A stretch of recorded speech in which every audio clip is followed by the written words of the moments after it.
Okay, we'll call the meeting to order. We'll begin with a moment of silent prayer. Please keep Chris Dice in your prayers. She's got a back injury. Hope for speedy recovery. Thank you.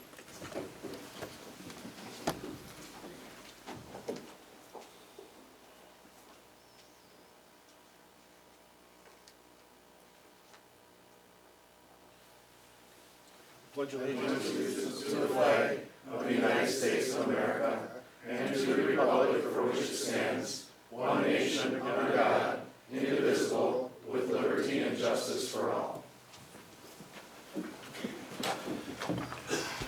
Okay, for a roll call, we have a quorum.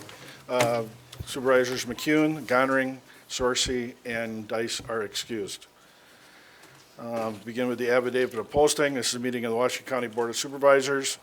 Prior to this meeting, public notice was given by posting a copy of the agenda in the office of the county clerk and emailing the agenda to the West Bend Daily News, which is the official newspaper. In addition, the agenda was emailed to CNI Newspaper, Express News, the Kewaskum Statesman, Milwaukee Journal Sentinel, WIBD, WMBZ Radio, and WTKM Radio. The above action is in conformity with the state of Wisconsin's open meeting law. We'll begin with the consent agenda as Resolution 34 and 35. Patricia Horig and Blaine Selsing are not attending. I would request that be moved to the consent agenda. We don't need a motion on it, just consent. So I'll take a motion on the consent agenda. Mary and Kelly. Any changes, discussion? Seeing none. All in favor, signify by saying aye. Aye. Any opposed? Okay, we're also going to have another change in the agenda. We're going to move forward 2019 Resolution 36, exercising powers under 14520, sub 4, and 6607, 03, Wisconsin statute set special assessment for costs related to inspection and pumping of private on-site wastewater treatment system POUTS required under 14520 Wisconsin statute. So I'll entertain a motion. For discussion, it's got to have a motion for a vote. Supervisor Kelling, Supervisor Stefan. Any discussion? Seeing none, we'll vote on this electronically.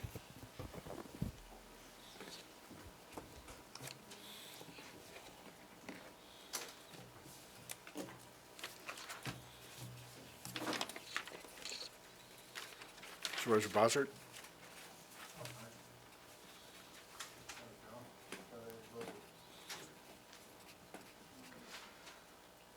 11 to 11, motion fails, or resolution fails.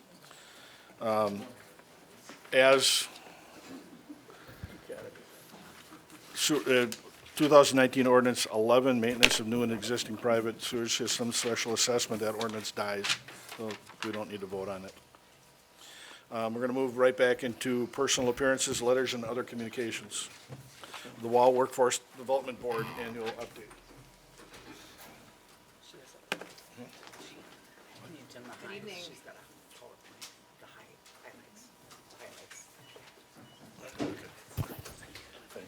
All right, so someone just raise a hand if you have trouble hearing me throughout the presentation. My name is Laura Catherman. I'm the director of the Waukesha Ozaki Washington Workforce Development Board. It's a pleasure to be back here again this year to give you our annual update. With me and speaking a little bit later is Beth Norris, the operations coordinator who oversees our 3 centers, including the one here in West Bend at Moraine Park. So the update for you today is to give you a little bit of an update on the board and our activities, some of our performance outcomes, a quick update on labor market, and then Beth's going to talk about some of the new activities at the center. So the board itself, for those of you that may not be familiar, we are a 1 of 11 in Wisconsin created through federal legislation. So we are a private sector-led board. We have 24 members, the majority from private sector businesses. Our chair this year, who was just elected, is Dawn Schicker from Continuum HR here in West Bend. So the board really works in collaboration with our local elected officials, primarily at the county level, but also sometimes at the state and municipal level as well, and our businesses to create solutions to micro and macro workforce issues throughout our 3-county region. As I mentioned, there are 11 workforce boards in the state of Wisconsin. This map just can give you a bit of a visual for where those are located. As you might imagine, we work pretty closely with our regional partners, so the boards that neighbor the WOW area. We do a lot of regional collaboration and cooperation, and then we have some statewide efforts that we collectively work together on, which has been really helpful to advance some of the workforce solutions statewide. We offer a variety of programs and services. Our bread and butter and our primary program is the Workforce Innovation and Opportunity Act, also called WIOA. So you'll see that abbreviated here as WIOA. We serve adults, dislocated workers, youth, and businesses. So we have something for everybody at our centers and in our system, but our funding streams really do dictate how we spend the money, so that's why it's listed the way that it is. We also offer something called rapid response services, so businesses that are experiencing a mass layoff or a closure can work with us and we can help the affected workers become reemployed. So that's something that we do on a continuous basis and as needed throughout the community. And then we have something called Windows to Work. This is helping ex-offenders in our Huber and county jails reduce recidivism by gaining employment. And so this is something we've been doing for a number of years, and we're starting to see more traction in this area and more interest from the employers in hiring from this program. And then on the business side, we offer a variety of services from hiring, helping businesses find the skill talent that they need, anything from internships and work experience to connecting with incumbent worker training, which has really been a popular service for the board, is businesses are looking to retain the workforce that they have because talent attraction has become so difficult in the labor shortage. They're turning to in-house training programs to keep their workforce engaged and trained in the skills that they need to stay competitive. So we're seeing a lot of interest in that area from our business community. The boards are measured across the board the same way. So every board across the country gets the same performance metrics. I'm happy to say as a workforce area, we've exceeded these for the last 5 years. And that really speaks to the strong services provided by our partners throughout the workforce system. So I won't go through all of these in detail, but essentially we are measuring employment, wages, and retention, as well as credential attainment throughout all of our programs. So we're looking, are people advancing their skills? Are they getting meaningful family-sustaining wage employment? And are they staying in those jobs? And so as our 3 counties, we are very strong and performing well in those areas. So this is a bit of a snapshot. I realize it's hard to see on the big screen. Hopefully you have a hard copy in front of you. But this is a snapshot of the clients that we served in the last fiscal year. We work on a July 1 fiscal year. So we served 472 clients throughout our programs. And these were clients that actually enrolled in our programs, not just visits. Beth will get into how many visits we see.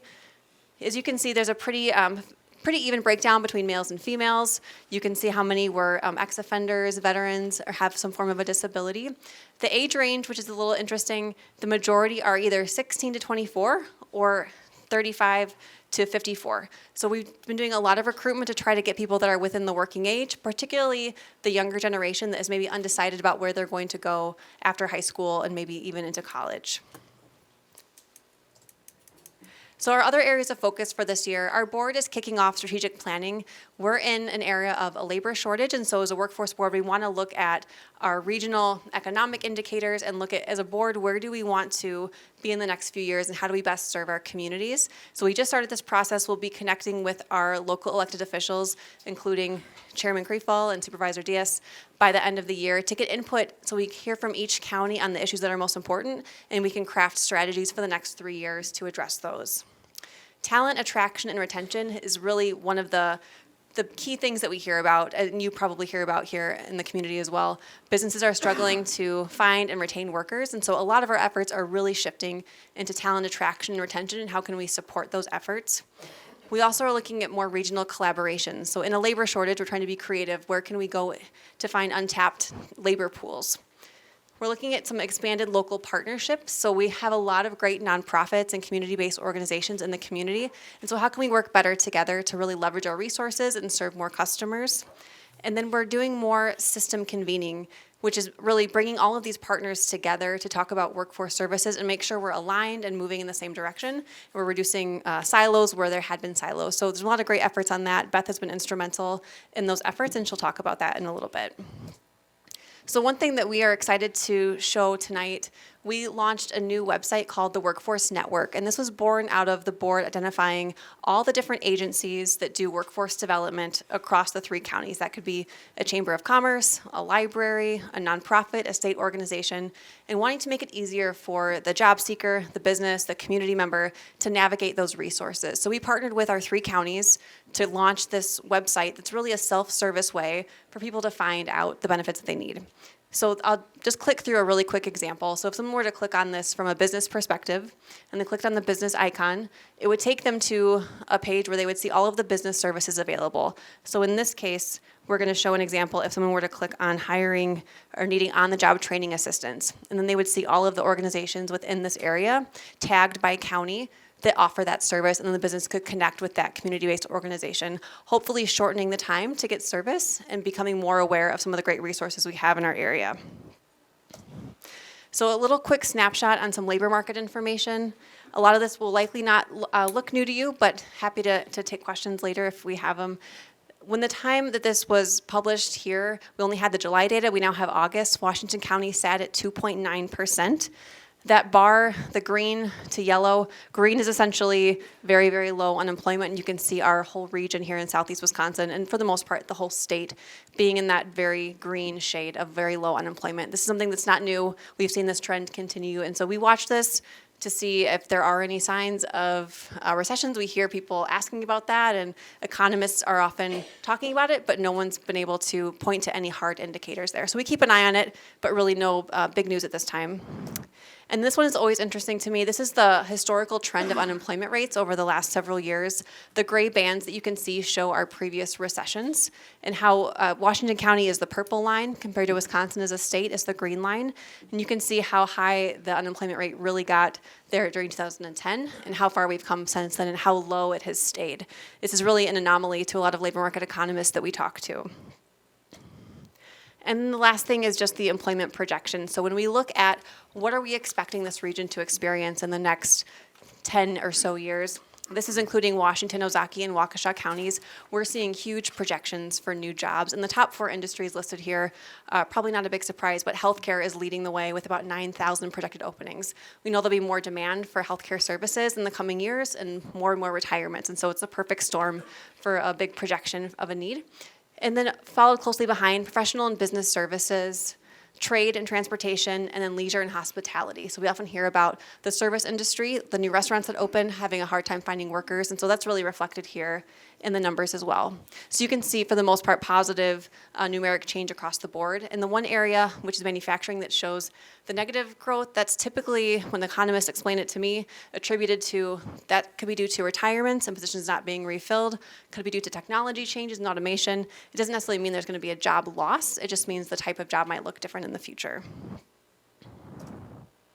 So I will pause there and hand it over to Beth.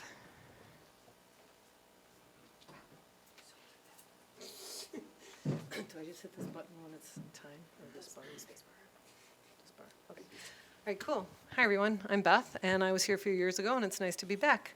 Thanks again for your service and your support of the workforce development system in Waukesha, Ozaukee, and Washington counties. So my few slides here are to tell you a little bit about the workforce development centers, and since I have your attention, I'd like to do a little infomercial as a follow-up to Laura's showing you what the unemployment rate is at, to remind you that we have a lot of employers that are experiencing a lot of challenges in filling open positions, and it's going to get harder. And we try to address that need through community-wide job fairs a couple times a year. We just had one in August at the fairgrounds in Washington County, and we have one coming up in October at the expo in Waukesha. So please send your nephew, your neighbor, anyone you know who's unemployed, underemployed, looking for a career change. A lot of the employers that are participating in our activities are operating on a regional basis. So you would find a lot of the employers possibly from here going there to recruit labor. Spacebar. Okay, so we have 3 one-stop centers in our area, and those are physical places that you can come to or send people to find jobs, change careers, deal with a period of unemployment, address some skill upgrading or educational needs. And in our case, those are all 3 located on technical college campuses, and the WOW area covers 3 of those. So we have Waukesha County Technical College, Milwaukee Area Technical College, and the one in West Bend, which is on Marine Park Technical College. Because we've been around for about 25 years in the area in West Bend, I think our center is between 15 and 20 years old. So a lot of things have changed in 20 to 25 years, and one of the new things is that your federal government has tried to make it easier for people all across the United States to find places to get the kind of services that are offered through the one-stops. So they've given us a new brand, which is the American Job Center. So you'll see that, a proud partner of the American Job Center network, and those are those places that people can go, and they're available everywhere. We have a lot of different partners on site and also a lot of different partners off site, and the partners on site range from the state of Wisconsin, governmental agencies, to local nonprofit entities, to educational institutions, primarily your technical college system, all the way to a for-profit private national company that provides services of various sorts in the workforce realm all across the country. What we have seen in our centers is we have less people in the building, but we have more need and more relationships with a lot of different partners outside of the building and throughout the community. Did it go? Okay, so in the 2018 timeframe, we had 32,000 visits to the center. That's not discrete individuals. So when you visit a center, it's like visiting a library. We're not necessarily asking everybody every time who they are and making them provide information. So we track the activity, but not necessarily the people. And that number's down significantly from when I was here last time or the 10 years that I've been in the WOW areas. And what I can tell you, though, is that although we have fewer people that come through the doors based on the labor market and other things, the people that come through the doors like us. So people feel really good about the services they do get when they go into the one-stop system. And it's been that way for quite a while. If you look at the 2019 trend, we're pretty much on trend. So we're not going up, we're not going down, we're stable for people that are visiting us at this point. One thing I will tell you is a lot of the visits to the one-stop system are as a result of the requirements that people receiving unemployment insurance register and begin searching for jobs immediately. And so as a result of that requirement, we see people instantly upon becoming unemployed reaching out to the local center and coming in to obtain services, which is good. It reduces the time on unemployment and it also provides us the much needed labor in a tight market. So then I think this is my second last one. So these are terms that explain how we describe what's going on in our system based on what's expected of us, and I just kind of turned it into 4 hashtags. Hashtag number 1, regionalism. We're working in a regional world. Our employment situation is regional. In fact, our job market and a lot of what's going on is even global.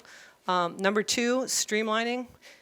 It's just been a gradual reduction in all sorts of resources all across industry and in the public sector too. And so we've had to get leaner and leaner and leaner and leaner and more leaner than we even thought we could get. Hashtag 3 is that where it used to be that we were very much based on physical space and physical services, we still are a lot, but there's an ongoing gradual transition to a lot of connectivity throughout communities and to the virtual space as a way to work with people that are in either hiring mode or unemployment looking for new job mode. And then our 4th hashtag would be more efficient, following the best practices of things that we learned from business. And in our case, that would be a Six Sigma project and things like Baldrige and in other versions. And so we recently did some Lean Six Sigma projects in the WOW area to see how we could improve our ability to serve customers. And we were able to reduce the time that it takes to input data into the bureaucratic systems and increase our ability to interface with the customer by following a set of tools through the Lean process, which are basically a lot of tools, but it all boils down to define, measure, analyze, improve, and control. And we found that when we use these business practices, the solutions we thought would improve our system didn't match what we learned when we applied the actual tools that are designed to improve our business systems. So that's what we're doing now, and we're super grateful for your interest in what goes on in our center system, and please stop and visit anytime. So happy to answer any questions about either Either portion for if you me. have them.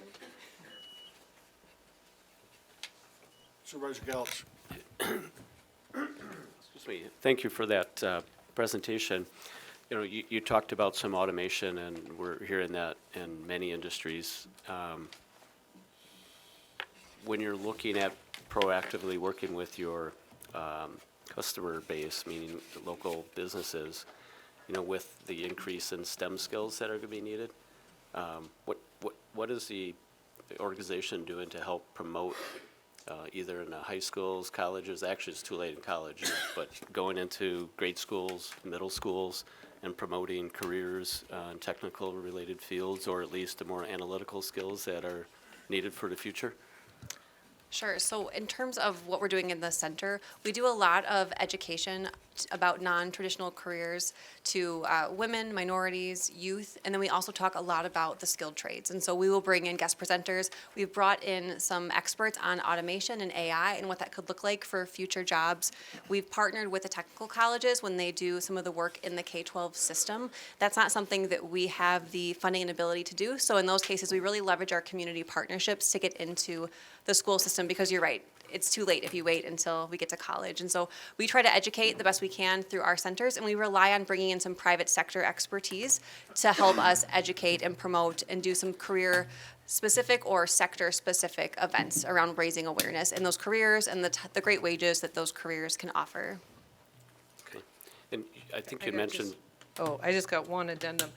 We don't have as many high school or less people that visit the centers, but we do have a very strong approach through the technical college system to industry-specific, cohort-based upskilling, where it's really fine-tuned to the needs of, say, the manufacturing sector, the healthcare sector, the sectors that you saw, which were showing the greatest projections. does that include getting local businesses to sit on advisory boards in our local tech or college programs, to four-year-degree programs in the county? Meaning they're advising what skills that they're looking for in the workplace today and in the future? Yes, I mean, Laura's Workforce Development Board brings in people across all the sectors in industry to do some macro planning. And then at the technical colleges specifically, the different programs have advisory boards with employers that are targeted specifically to that industry.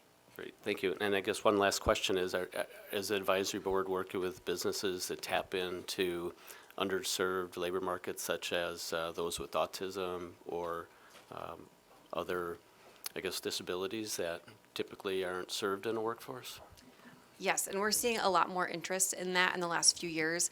Anything from individuals with disabilities to ex-offenders to just a non-traditional worker. So in some cases, we're seeing businesses be more flexible to working with stay-at-home parents who maybe can only work 15 hours a week, and being more flexible and creating positions that allow for that workforce. So we're lucky to have the head of the Division of Vocational Rehabilitation for this area on our board, and she's a great advocate for educating our private sector members about the benefits of hiring individuals with disabilities. So we have some great examples and great advocates to do that work. So that is something that we're emphasizing more, I would say, in this labor shortage. There's been more of a need to do that.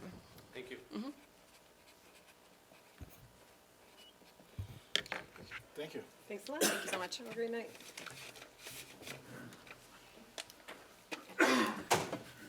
Okay, next will be Washington County Foster Care presentation.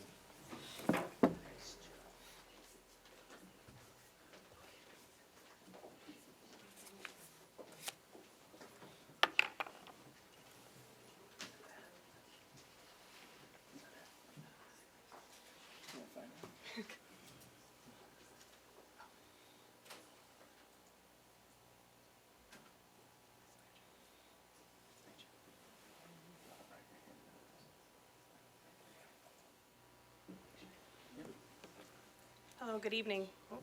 Good evening. I'm Coral Klein, and I am the manager of the Children and Families Division of the Human Services Department. The purview of my division is foster care services, youth justice services, and child protective services.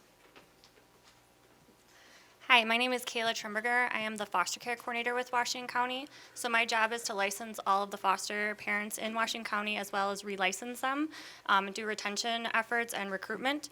So one thing with licensing foster parents, it's a 2 to 3 month process for them to become licensed. They have to follow the state rule book pretty much for foster care and go through intensive interviews, background checks, and just medical reports and more. So tonight we're here to give you a brief overview of the program, specifically about our rebranding that we've been doing for the last year. Our rebranding was due to a shortage of foster homes we are having in the community due to just complex needs of our families, kids staying in out-of-home care longer. And while it is our mission to place with relatives whenever a child needs to be placed outside the home, that isn't always possible.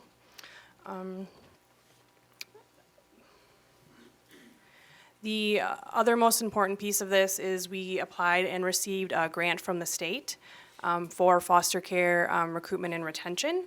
And we worked with foster parents to determine our needs as we worked also with the state on a full recruitment plan. That recruitment plan over the last year culminated in the video, which we are going to show you tonight, and we launched last month. And then Kayla will give a little more information about the state of foster care in Washington County.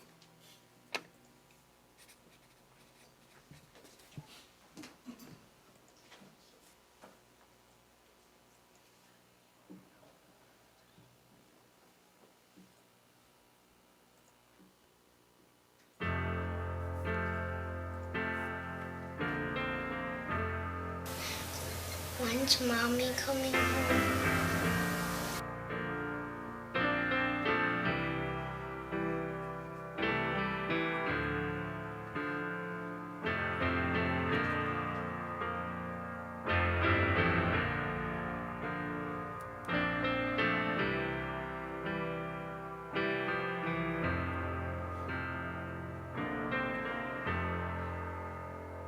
Deep in these walls, built up by me, I trusted you. And buried the key. I wrote this song to play in your ear, but I have to be honest, I'm shackled in fear. 'Cause what if my words show all that I lack? You might choose to leave and never come back. But Why despite can't my my mom wake concern up? and guilt that I bear, I'll still play just to show you I care. Maybe we're doomed to fall prey to shadows that don't walk away. I'll fight till I find there's a silver line deep in this grave.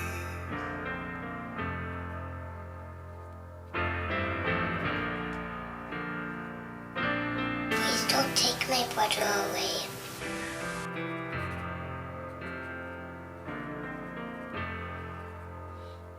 I almost wish my heart you would take and break it in half for justice's sake.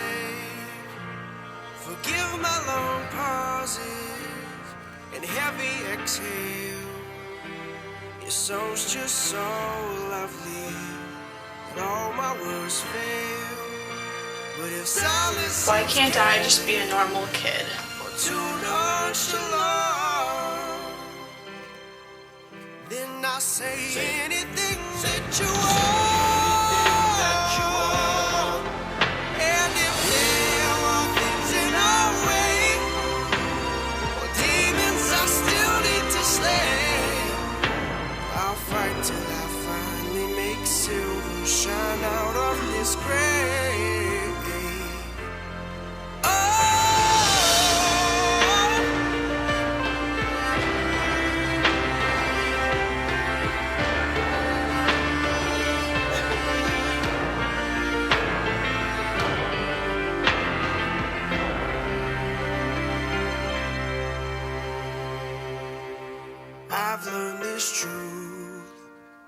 Redemption is sweet, and trust is a gift that doesn't come cheap. And time is a friend we've labeled a foe. In this time, I just hope you don't go. We need love more than you need to protect your heart. Be a foster parent in Washington County. It's not just the child's life that changes.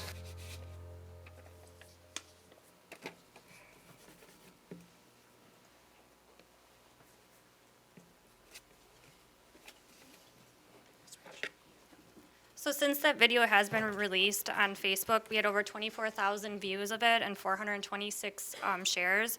And from it, we've already had 12 inquiries getting an application for foster care, which is more than we typically get in a month. So for us, it's been a success to at least bring awareness into our community. So in Washington County, we have about 100 kids that are currently in foster care. We have a total of about 71 foster homes. So of those, 22 of them are actually relatives who had to become licensed foster parents to keep those kiddos if they wanted any financial reimbursement or daycare assistance. We have 11 homes that are child-specific, so it could be a family friend or a neighbor that got licensed specifically for that child. And then we have 38 general foster homes, so that will take any child in. So one issue, though, we run into is that we don't have a lot of homes that are available. So 6 of our homes can only take placements of ages 0 to 6. One home can only take 10 to 14 at this time. We have a lot of homes that can only take boys just because, or can't take boys because of their living situation. So kids that are 6 years and older can't share of opposite genders. 1 and older can't share bedrooms with an adult. So we run into bedroom situations where then we actually end up separating kids because we can't keep kids together because of the dynamics of the foster home. So one thing that we've been trying to do over the last year is some new recruitment efforts. So we've been partnering with Norris, which is a treatment foster level home. So they take higher needs kids. So we held a lot of informational meetings at the YMCA and libraries.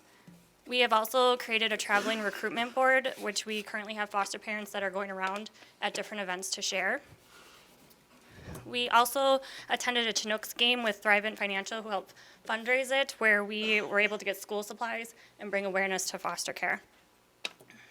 And then in May, for Foster Care Appreciation Month, we held a fundraising event with Family Center at Pizza Ranch, where we raised over $700.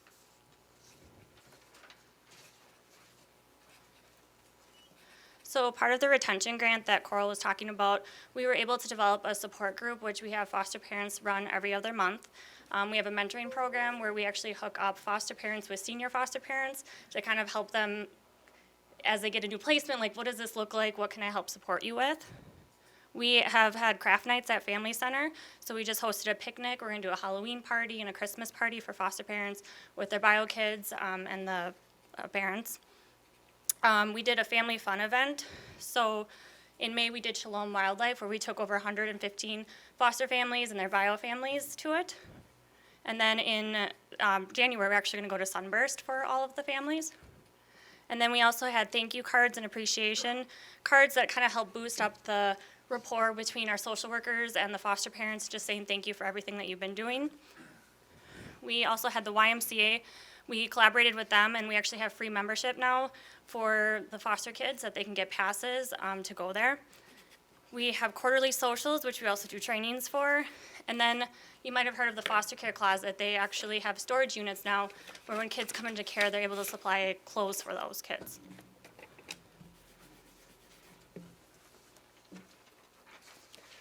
So kind of the whole point of us doing this recruitment and retention plan is to continue to build our foster care program in the community.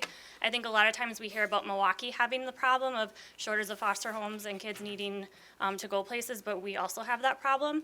We have a lot of kids that are getting separated. They're getting sent out of county. So I can say we have a lot of kids that are in Brandon, Wisconsin, Green Bay, Milwaukee, which makes it very difficult for kids to be reunified with their families. They get torn away from their communities, schools, families, and other supports. So we're trying to get more foster homes to stay, so kids can stay local. So the other piece is also that we're trying to build the support within the community to help support our foster parents currently.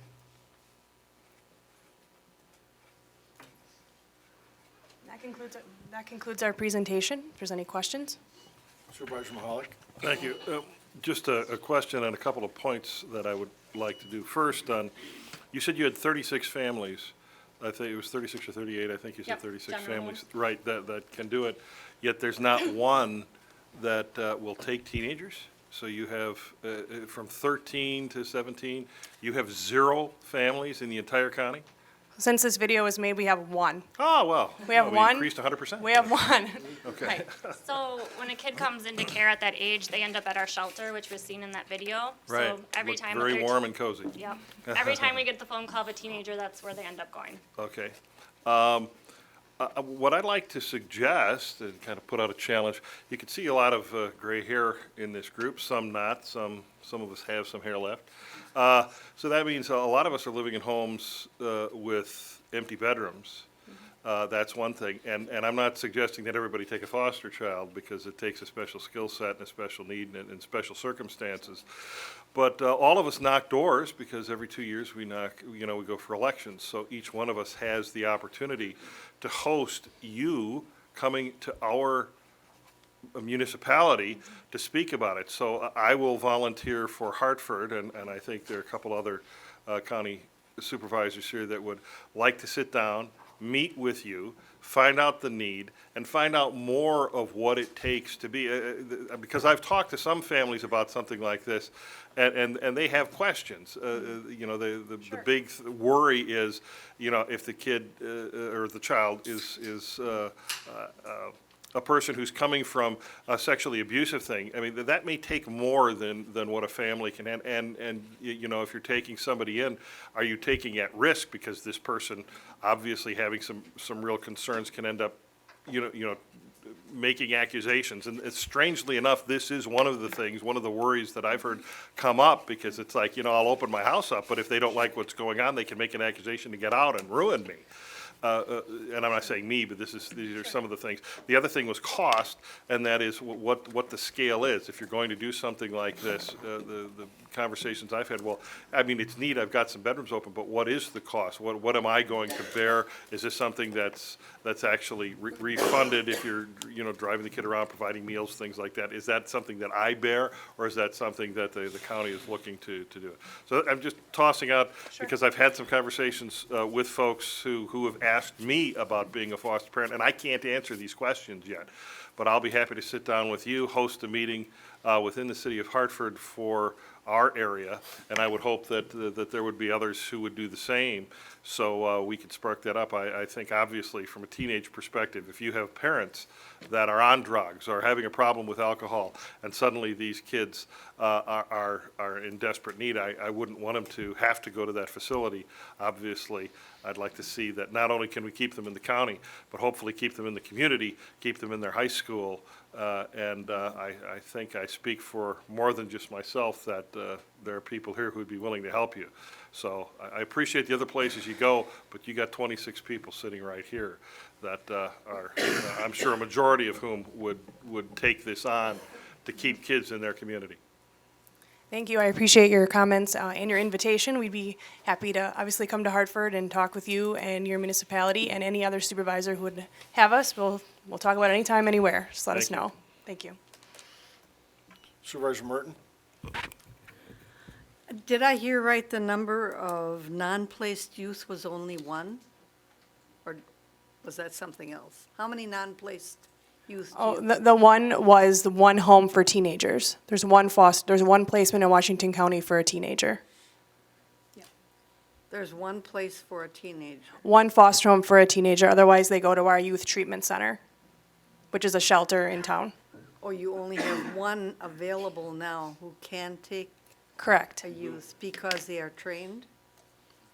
Or why? So foster parents kind of get to choose what age group is going to work for them, their family. So we have a lot of people that don't want teenagers just because they have younger children and they don't know what that looks like, and they don't want to bring a teenager if they're going to be a bad role model, or what kind of behaviors their own kids will have.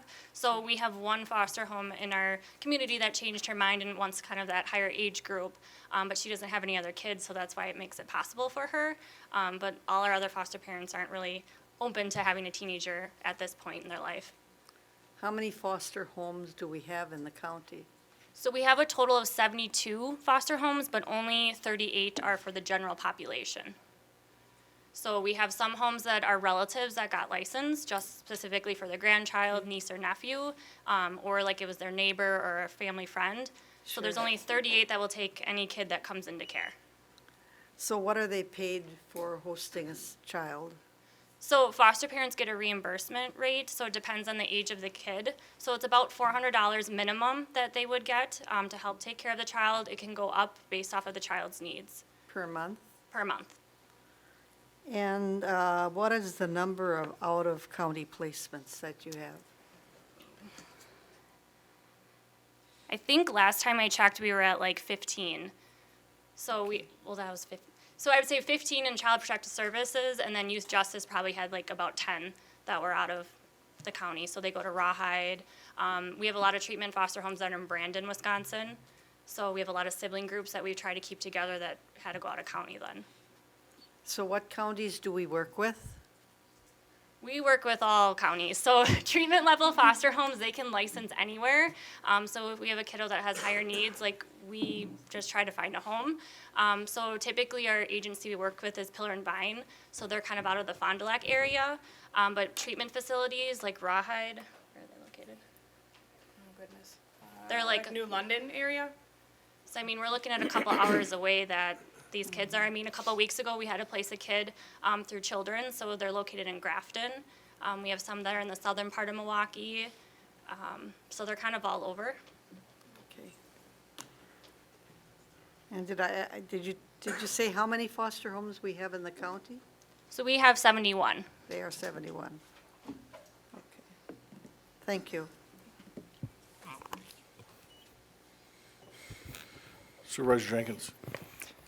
Yeah, I just wanted to say thank you, man. That I've seen that video before, and I mean just watching it again, I was bawling. That's a powerful it's a powerful message that you're communicating to our community about the need. And I just wanted to say thank you. I don't have any questions or criticisms, and unfortunately I have 5 children, so my bedrooms are used up. But I'll second Supervisor Mahalick's invitation that any help that we can give you guys is definitely needed. Thank you. Supervisor Krebs. Thank you, Mr. Chairman. Could you expand on the, I guess, what the timeline or the processes of hosting a foster child, minimums, or what's the maximum before the next step would happen? Yep. So to become licensed, it's about a 2 to 3 month process. So that includes usually about probably 3 to 5 interviews. So we're going to talk about everything. We talk about your childhood, growing up, kind of how you got to where you are today, what your parenting practice looks like. We'll talk about employment, finances. We have to verify insurance. That's where I was talking about this rule book. Like, you guys have to go through it, which will talk about like the physical environment of your house, which that's where it discusses like what ages kids can share bedrooms. What, like, you have to have a certain amount of carbon monoxide detectors, smoke detectors in your house. So we'll do a walkthrough. So all of this is probably 10 to 15 hours of home visits and interviews, and then it's a lot of back work of running background checks, sending out references, getting medical reports, and gathering paperwork. So after the 2 to 3 months, once you're licensed, then at any point after that, you can get a placement. We had one person that just got licensed a couple weeks ago, and that day they received a placement. We had one family that they didn't get a placement for a few months, but that's because their age group was only 0 to 2. And at that time, we didn't have a lot of infants coming in. But I can tell you last March, we had 5 infants that came in. What would the time period be of the actual children in a home? That will vary. So sometimes kids go into a foster home and we're still assessing relatives. So you might only have the kid for a few weeks until we can approve a relative. But we have other homes that it's been months to years. And then some of our foster homes have adopted. Is there a specific maximum before adoption would happen, or some other mechanism takes place? Any child that comes in the child welfare system is through the court process, as you all probably know. So that itself is a long process and multiple hearings. The department has to work with biological parents on the reasons that led their child to being removed from their care. That could take, a few months up to 15 months, 24 months. you know, we have a kind of a saying in child welfare, it says we don't give timelines because we don't really know. It's kind of based on what the parents' needs are, the struggles that led them to us getting involved with them. So I hate to not give you an answer. It's very varied across sort of family need. Okay, I didn't know if there was a state statute like limitation or something like that.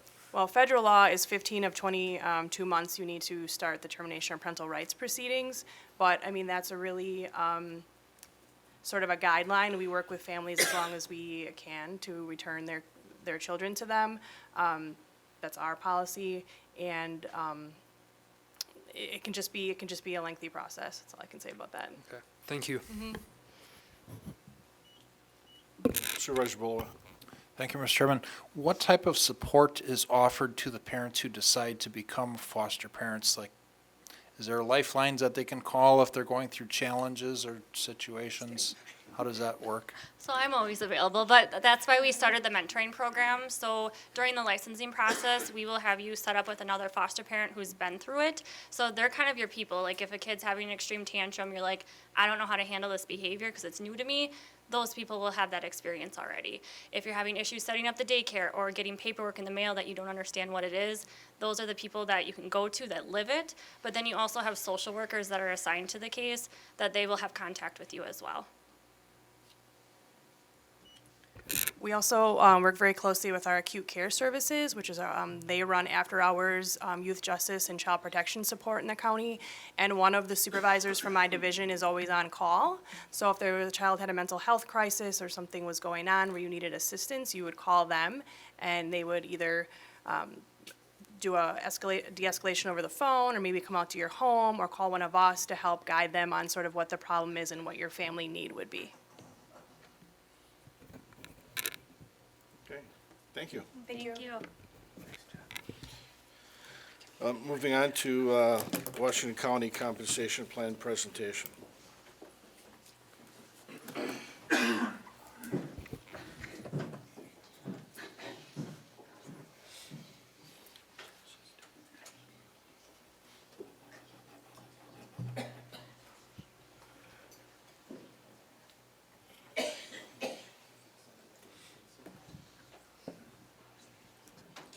Okay, so it's been several months since we've given you a presentation on this compensation plan. With me tonight are the brain trust for the compensation plan, Deputy County Administrator Matt Furno, Human Resources Director Todd Scott is in the back hiding, and as his Assistant Human Resources Director Aaron Dahl. These three guys are the folks that upstairs behind the scenes we're working with our consultant. As you can see on this slide, Siegel Waters was the consultant we work with. That's a change from what we've done in the past. For those of you who've been here for a while, you'll remember the name Charlie Carlson or Carlson Clifton. That is the firm we've used historically. We changed that and used Siegel Waters this time. So Siegel Waters did a lot of the high-level work, behind-the-scenes work that you'll see in a few minutes. But these three gentlemen did the bulk of the work here at the county. So thank you to them for all of their hard work. This was a excruciatingly long and tenuous process, especially on the data side. And so we appreciate the things that you guys did very much. So I gave a much longer presentation to our employees over the course of the last about week and a half in town hall meetings. I have abbreviated that, abridged that version here for you tonight to try to be a little bit more swift. If you have questions anywhere along the process, please ask. But this is a 30,000-foot view of a 6-inch issue that is very, very complicated. So anywhere along the line, and I know some of you are experts in human resources, so don't be afraid to ask questions. I don't have the answers, but those three guys do. So why change the plan? I know some of you were here back before my tenure. The answer to this question is probably very easy for you. For those of you who weren't here that long ago, the answer is before you.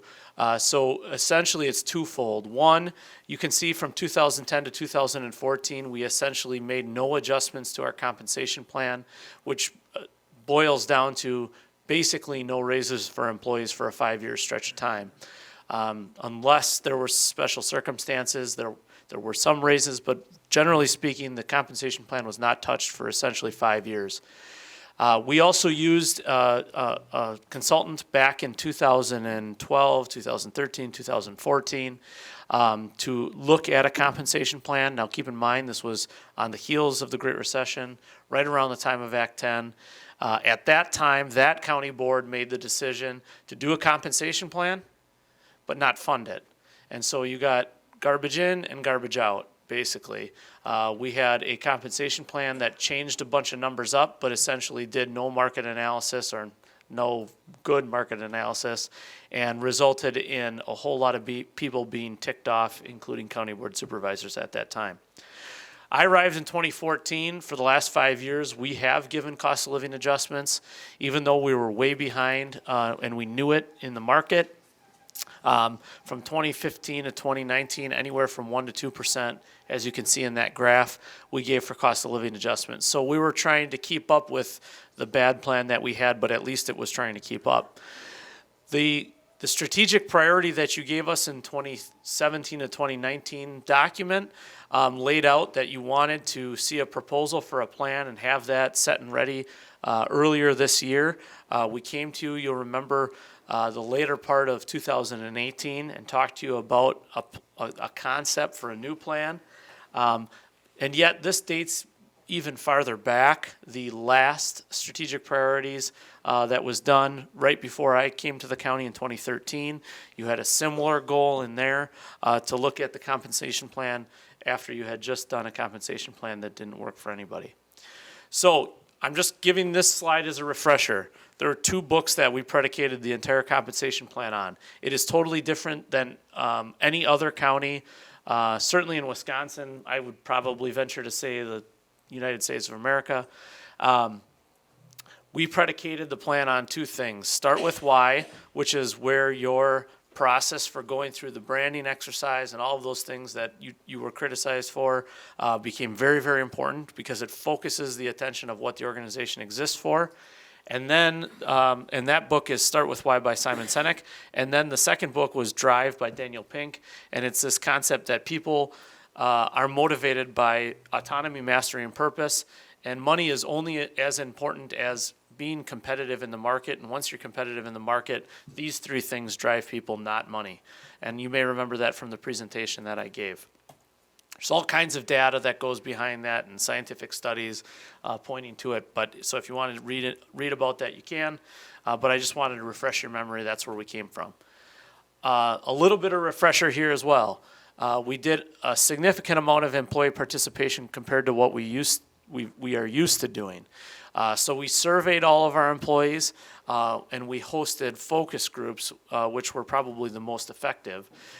We sat down with, I want to say, 5 different groups of varying employee types and interests and attitudes and asked them about what a compensation plan should look like. We also surveyed them and ultimately had them involved in the very first step of this process, which we called position information forms, asking them document for us what you do exactly. Not a job description. We don't want your job description.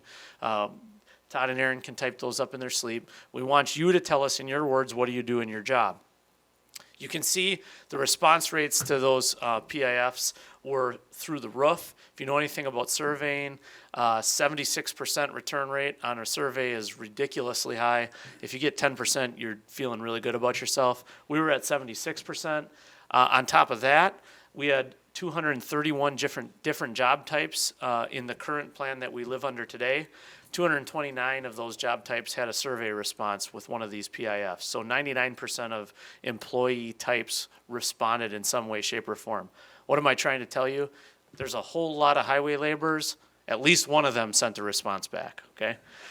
So that's essentially, we had really good response. Employers were very engaged in this process, and we tried to keep our finger on the pulse of what they were looking for throughout.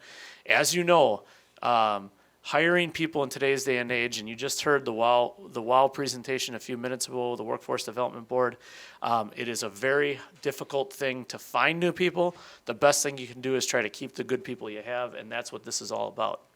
So here's the methodology for the compensation study compensation study. First, again, we use Siegel Waters. This is the group that works with Waukesha County. We looked at multiple firms, including one that worked with Jefferson County, settled on Siegel Waters, kept ourselves at arm's length from Carlson Detman, largely because that name is like a four-letter word with employees. So we stayed away from it, at least for this time. When the market analysis was completed, initially we talked about utilizing all kinds of counties as well as the private sector. Overwhelmingly and predominantly, we stuck with these counties that you can read on this slide on the right-hand side. We included the 10 that you can see. It didn't take us long, and we threw Milwaukee County out. The reason we did that has nothing to do with Milwaukee County's politics, although they're a hot mess. All of their data and all of their information was also a hot mess, and so we threw them out very early in the process. But the counties that you're looking at are also the same counties we typically compare ourselves to with our 5-year financial plan and other comparables that we do as well. So those are the counties we compared ourselves to. This is where the consultant earned their keep. They took then all of those PIFs that I talked about a moment ago, and they narrowed them down into job types, and then they compared county by county every single position. So you can imagine in Washington County, we have a position titled Program Assistant, kind of an administrative support staff member. In La Crosse County, that might be called an administrative assistant. In Rock County, that might be called an executive assistant. In Walworth County, that might be called a secretary. The consultant's job was to go to all 9 of those counties and figure out what 2 positions are actually alike and which ones aren't. So that was the first major phase of what they did. The second major phase of what they did was then take that data and figure out the cost of labor for each one of the different counties. In other words, the economy in Walworth County is significantly different than the economy in Washington County, which is different than the economy in La Crosse County. So the cost of labor then in those counties is different from one another as well, right? We heard about this a little bit during our budget workshop. I think Supervisor Gallitz brought it up. So they did the analysis with data from the Economic Research Institute to equalize all of the salaries from different county to different county, and ultimately produced a product for us so that not only do we know when you compare La Crosse County to Washington County that we're competitive, we also know on an economic basis we're also competitive. All right, so the cost of living here may be a little higher or lower depending on which one of those counties you look at. That's what that cost of labor adjustment takes a look at. Finally then, once we got through that information, and I'll show you just in a few minutes, we worked through a slotting process. We are moving from, if you've ever looked at our current pay plan, there's 20 separate grades, okay? Basically we have 231 employee types. Those 231 employee types are lumped into 20 different grades, okay?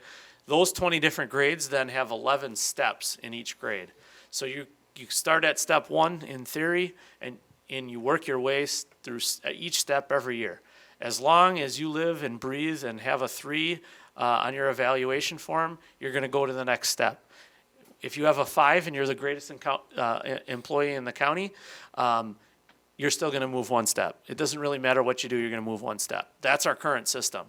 So we are moving away from that system into a range system, and I'll show you that in just a few minutes. But going from such a structured, militant, slotted step system into a range took a process, and that process really comes down to math, and that math helped us slot those steps into the new range, and I'll show you that in just a few minutes. The other thing I want you to know is that there are a handful, and when I say a handful, I mean just a handful of changes to the Fair Labor Standards Act, the positions, so exempt, non-exempt, salary, hourly. There, I think, are 7 total positions in the entire county that will change from hourly to salary or salary to hourly. That happens in every compensation plan. Our number this year just happens to be 7. Also, this is so you know for later on, there will have to be a change of some variety in the PTO plan because our current PTO plan is divided based on what grade you're in, there will be no more grades, and therefore PTO will have to be modified in some way, shape, or form. So somewhere in the next several months, we'll come to you talking about that. We are backburnering it. That's literally as much as we've talked about it, but at some point, we'll come and talk to you about that. This is the slide that you should care about the most, other than the price tag, which I'm sure you care about more. But this particular slide is how the compensation plan works. So if on the bottom is our step system that I just talked about, okay, 11 steps, you breathe, you live, you make a 3, you move through it. The new system is a range, in this case, 2164 to 2878, and there are 3 tiers in that range. Basically, what those tiers are recognizing is experience and education. So if you're a brand new employee straight out of college, social worker for the first time, just got your license, you're probably going to be hired at $21.64. If you're that social worker's cousin who's been in the industry for 10 years, has a whole lot of education and experience, and we hire you and steal that person from Walworth County, you might be at $26 an hour, okay? So what do you do with people in our current system? That's the million-dollar question. Basically, that slotting that I talked about a moment ago, there's 2 scenarios. One scenario is the new compensation plan lifts up, first of all, the new compensation plan lifts up all grades. All ranges are higher than the current step system. They may be significantly higher, they may be a little higher. All ranges are wider than our current step system, as you can see pictured here. So the goal was, if your range is significantly higher, we've got to find a way to move you from the step into the tier. So what we did was we took every employee who's been here for a period of time, and we took step 8. That $24.67, that delineates where the market rate is paying. So where is the average employee who is considered to have enough experience to be competent at in this job type? Let's pretend it's that program assistant position. $24.67 is the market dollar rate, okay? So somebody who's here today in step 8 will be at that market rate. And then you kind of move your way back from that. Based on what step you're currently at, it's 2% backwards all the way to $21.64. Now, if you're beyond step 8, we didn't use quite the same math. In that case, if you're in step 9, you're 0.5% higher than step 8. If you're in step 10, you're 0.5% higher than step 9, and so on, okay? That's one scenario. The other scenario is that your range is wider, but your pay currently is pretty darn close to market.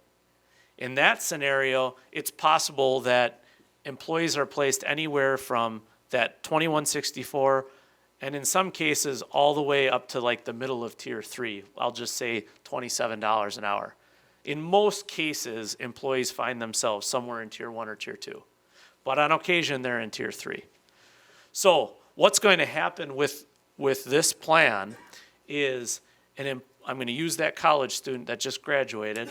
They're going to start at $21.64. For them to move through this system, they need to do 2 things. One, they need to get an evaluation that's at least a 3, but could be as high as a 5. What the county executive will do every year is take a look at everybody's evaluations for the previous 9 months, work with the HR director and the finance director and say, here's how much money I've got. What is the average, assuming the average is a 4-star rating, what is the average raise we can give? Let's say it's a 2%.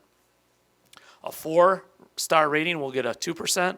A 3-star rating that would then, in that scenario, we'll just say get a 1.5%, and a 5-star might get a 2.5%, okay?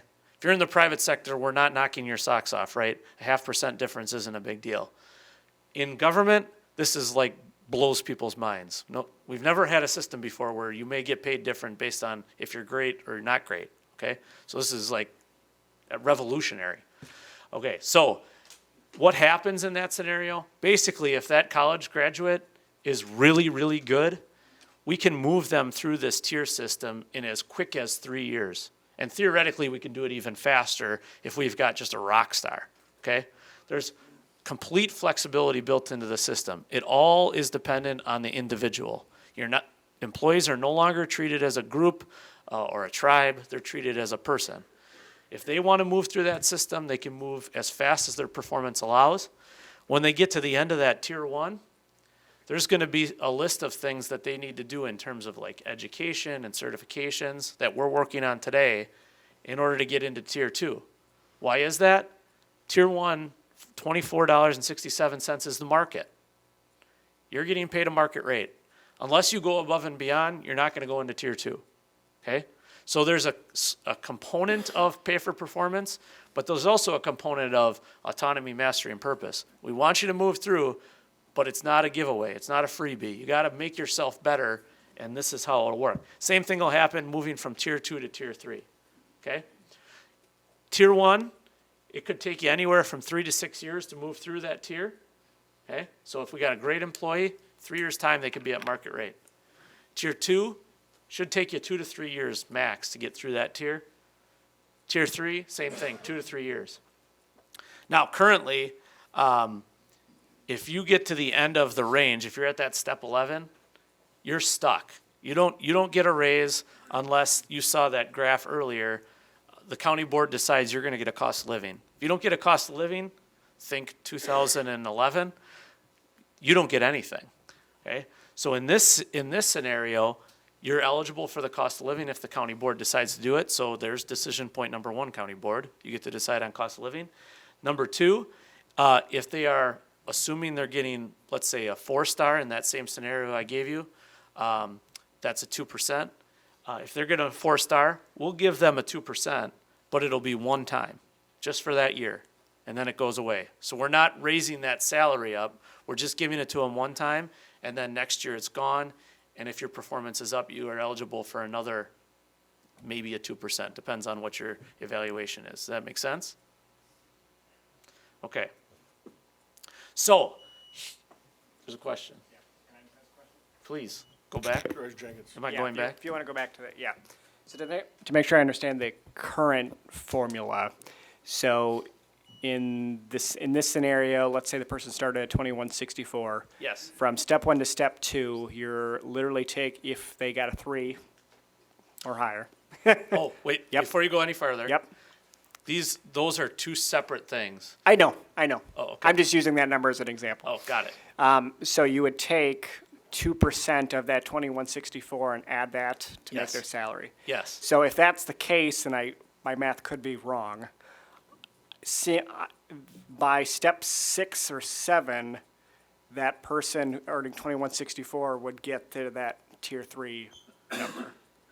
Right? I'm sorry, say that again. I said that person who started earning 2164 by step 6 or 7-ish, they're now at the end of your tier 3 in this system. Money-wise, the amount of money that. No, if you do 2% of 2164. Yep.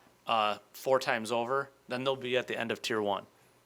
Oh, so it doesn't Because remember, every year, compound? the other Okay. thing that's going to happen is every year the range is going to move up, assuming you give a cost of living. When you give a Okay. cost of living, it raises the whole thing up, so it'll go, let's say it's a 2% cost of living. Yep.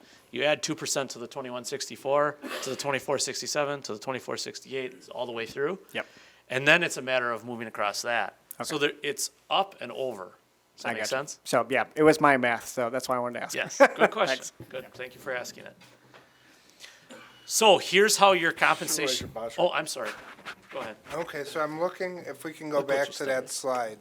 Yes, sure. So and I think we brought this up when you presented this before. Mm-hmm. For an employee to move from tier 1 to tier 2, they have to get some certifications.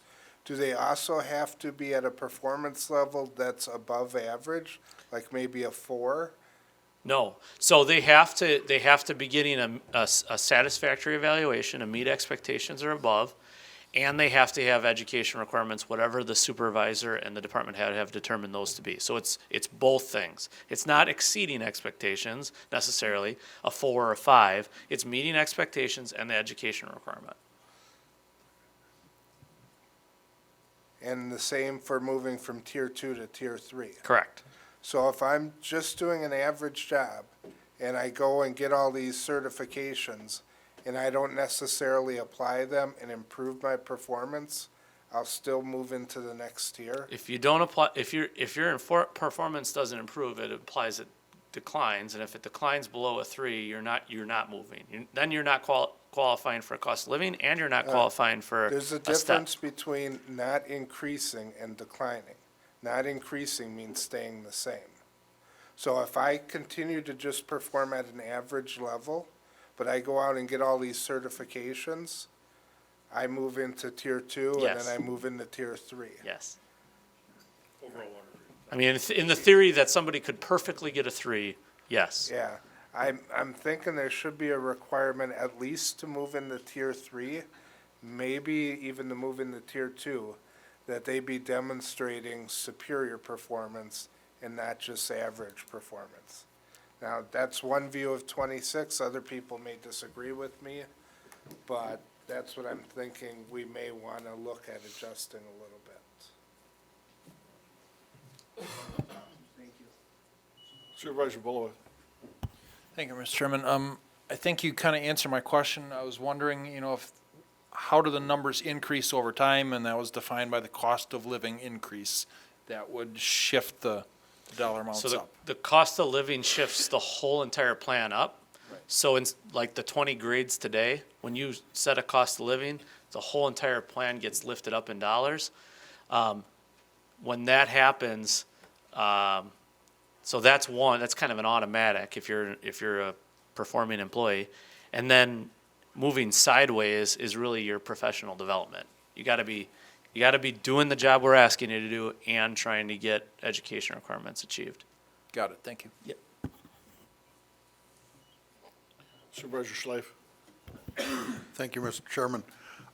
So going the other way, if we have an exemplary employee that gets all the way to the top of the scale, can he get stuck, or he still gets cost of living, but Yeah. he doesn't have anywhere else to go? Do you mean stuck at 2878? Right. Yes, they can get stuck.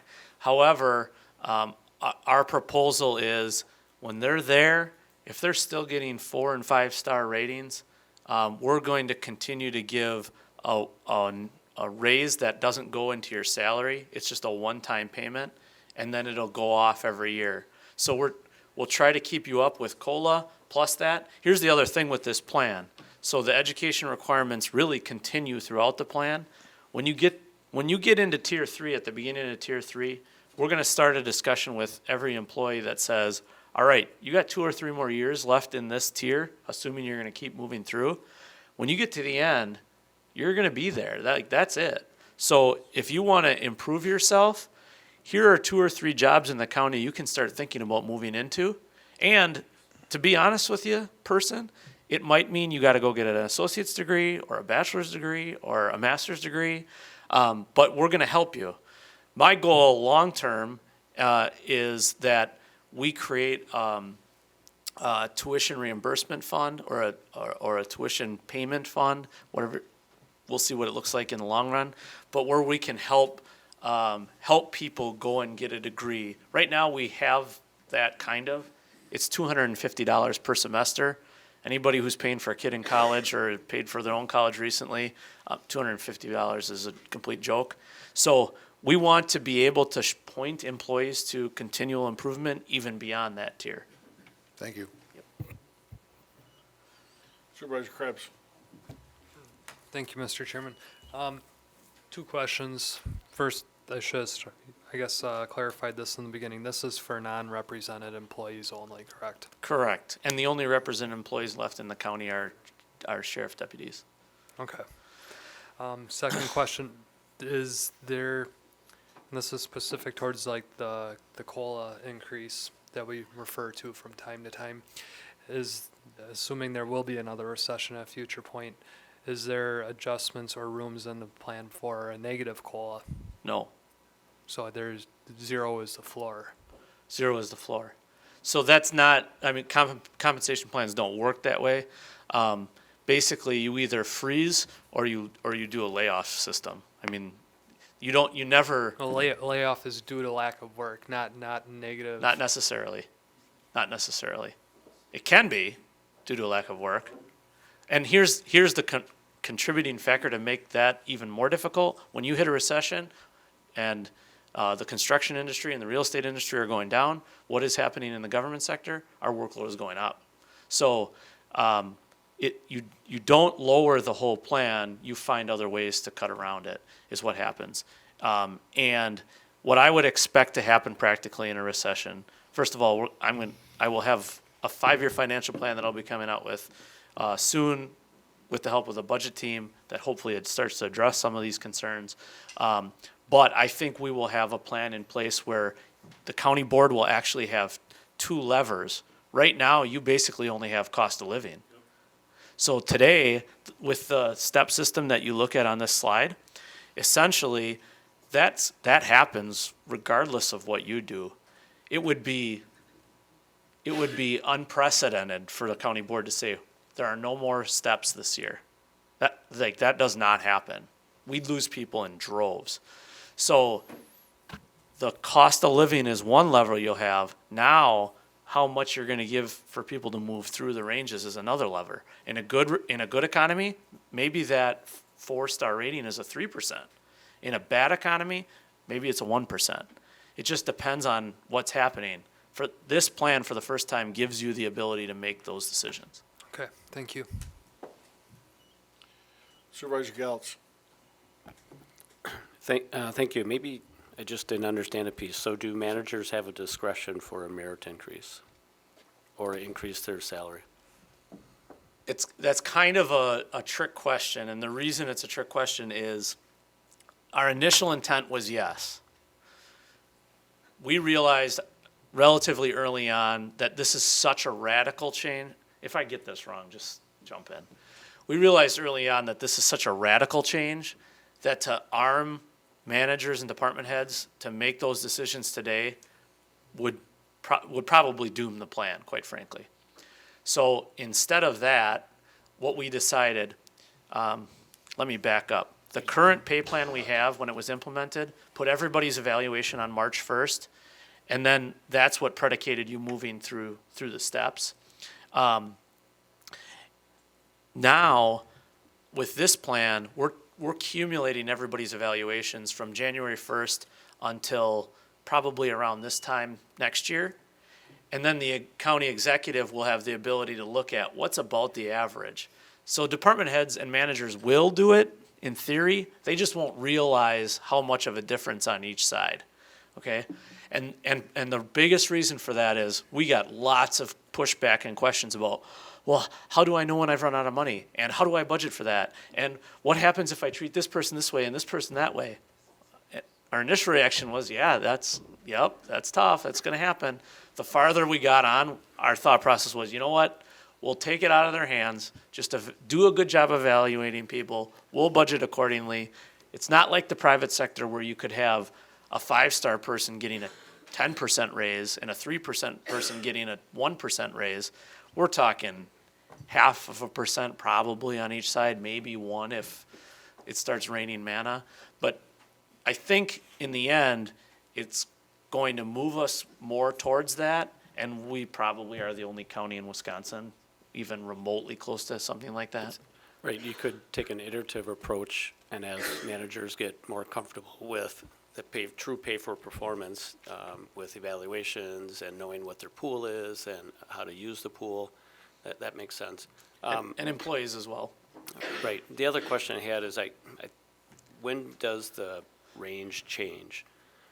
I know, for example, in my organization, we take a look at market data and we look at the average cost of labor, which you talked about earlier, and we modify our ranges and cities in those ranges. Well, we're one place, so it's different, I get it. Yep. But at some point, that is going to change. Yep.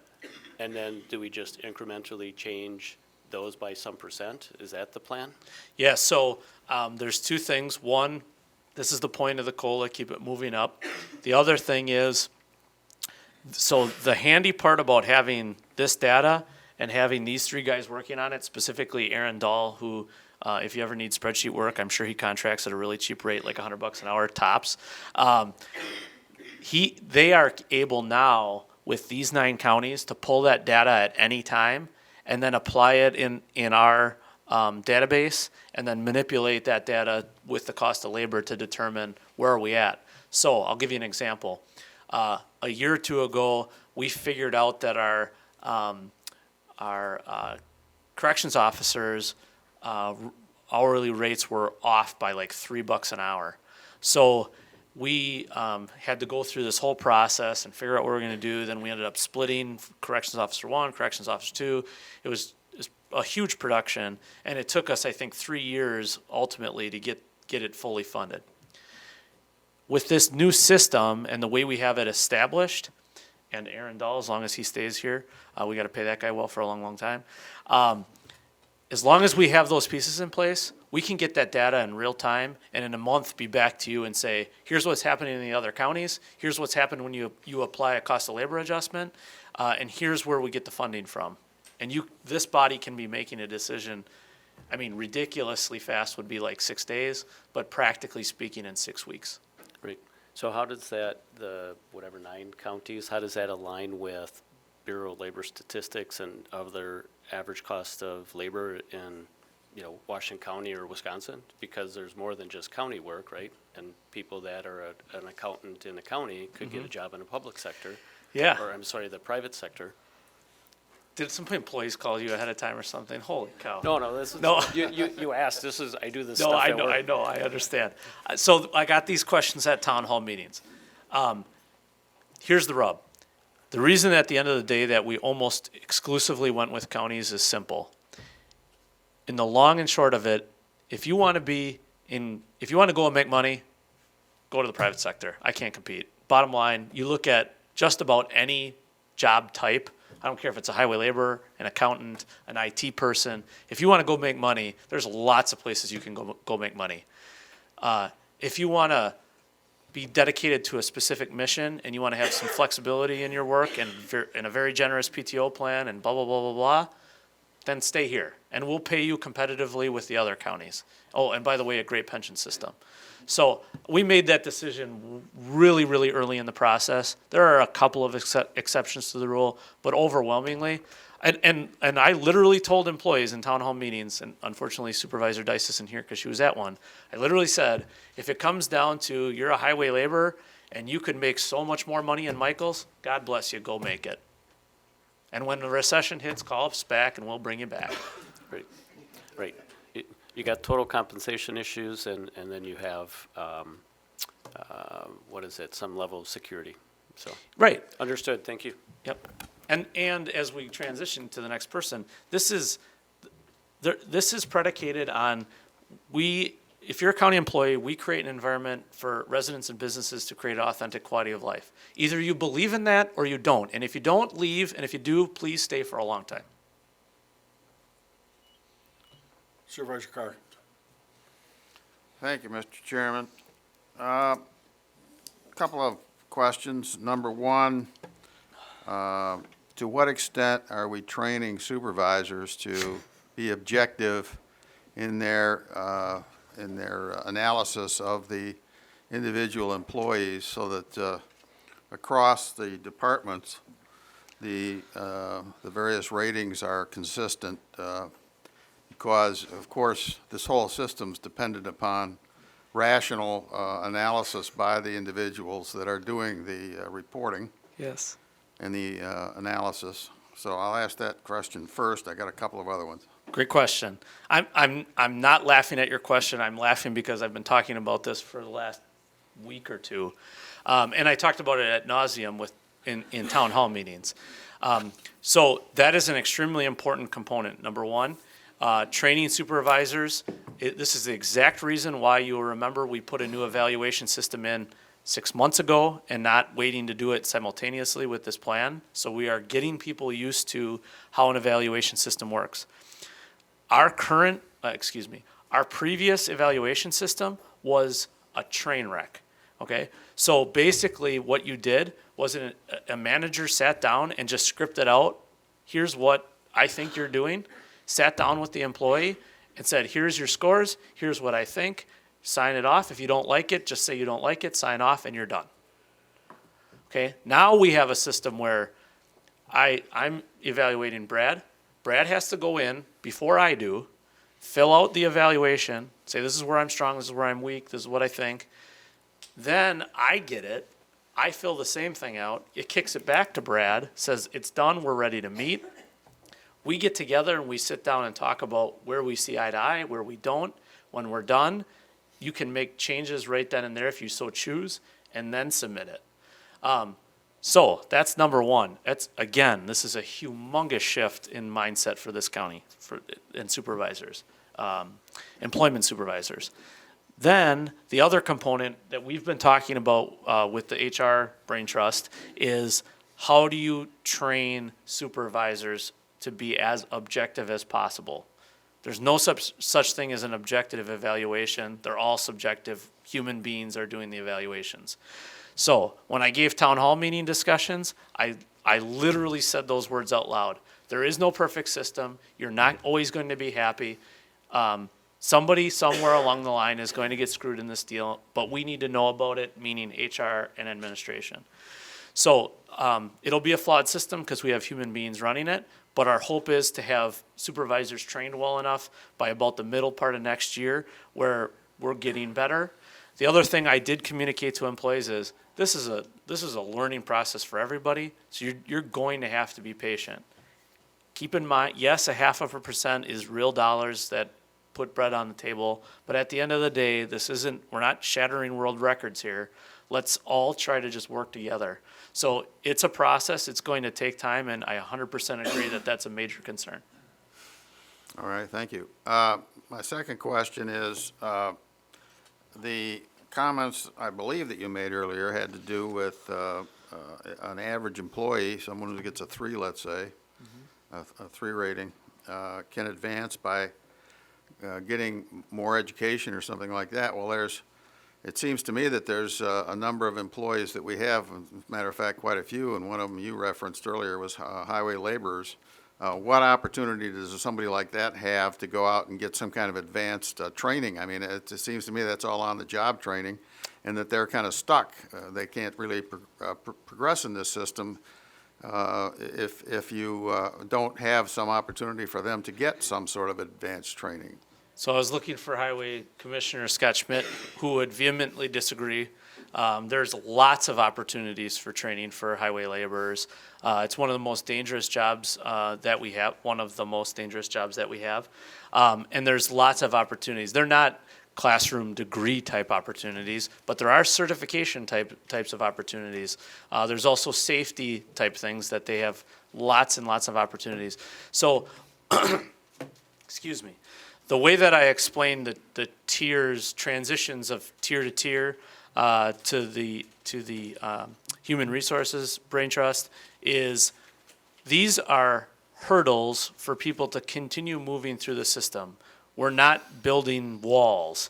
So they need to be achievable, they can't be ridiculous, but they do need to be something where you're proving that you're proving to us that you're improving yourself. And so that'll be the goal. And there's every single job type has something like that. Maybe some of it's more complex than others, but every job type has something like that. All right, well, thank you. My third question is, what's the impact on the budget if this is implemented with the current workforce? I will get to that. It's at the end of my presentation.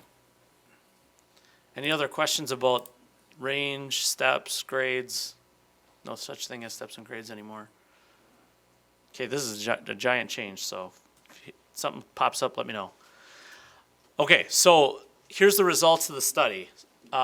We are placing all of our positions at or above the 75th percentile of the market. What does that mean?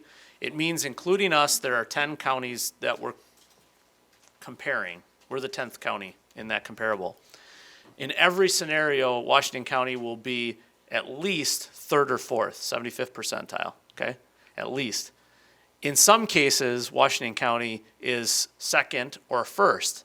In very few cases, it's 1st, but occasionally we are the highest paid position out of those 10. in no case are we below 4. Now, that being said, every single position in Washington County, there's not a single position that's being reduced. Nobody's salary is going down. Nobody's hourly rate is going down. So this compensation plan, this is the advantage of having, following the heels of 20 years of bad compensation plans, is the bar was set so low that when you put a new compensation plan that actually works, everybody stays the same or it goes up. Those ranges that I showed you before, and I said this I think before, 92% of those ranges are gonna move up from where the current grade is, okay? So there's 203 job titles today in 20 different grade types. The overwhelming majority of those, now there are, by the way, we consolidated, there's not 203 anymore, there will be 171. Now the majority, 92% of those 171 are gonna move up. All of them stretch out, okay? That range, just like is depicted here, that range is wider than the 11 steps that we currently have in every scenario. But most of them are going up. All of you who were here pre-2014 remember the term red circled? Nobody in this plan is red circled. Nobody in this plan, using this example, is at $28.78. Nobody in this plan is at $28.77 either. I had one person at a town hall meeting try to catch me on that. Basically, everyone is either mid-tier 3 or below. The majority of employees are mid-tier 2 or below.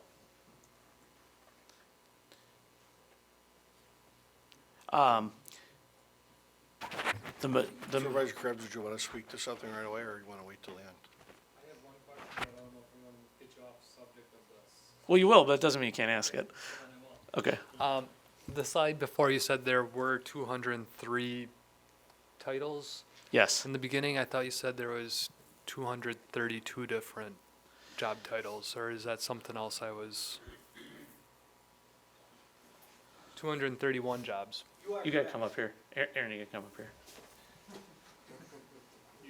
The data guy's gonna have the answer, guaranteed. So you are correct. The 231, that was the number of PIFs we collected. So we have a series of what we call miscellaneous rates. And those are, the goal is to index those to our actual jobs. Meaning we wanted to set the rates first before we indexed those to the actual jobs. So we collected the data we needed from those 231, and we adjusted the 203. We said 203, and so then the goal is then next year to address the miscellaneous rates. Now that we have the rates. So if you think of, you remember special deputies?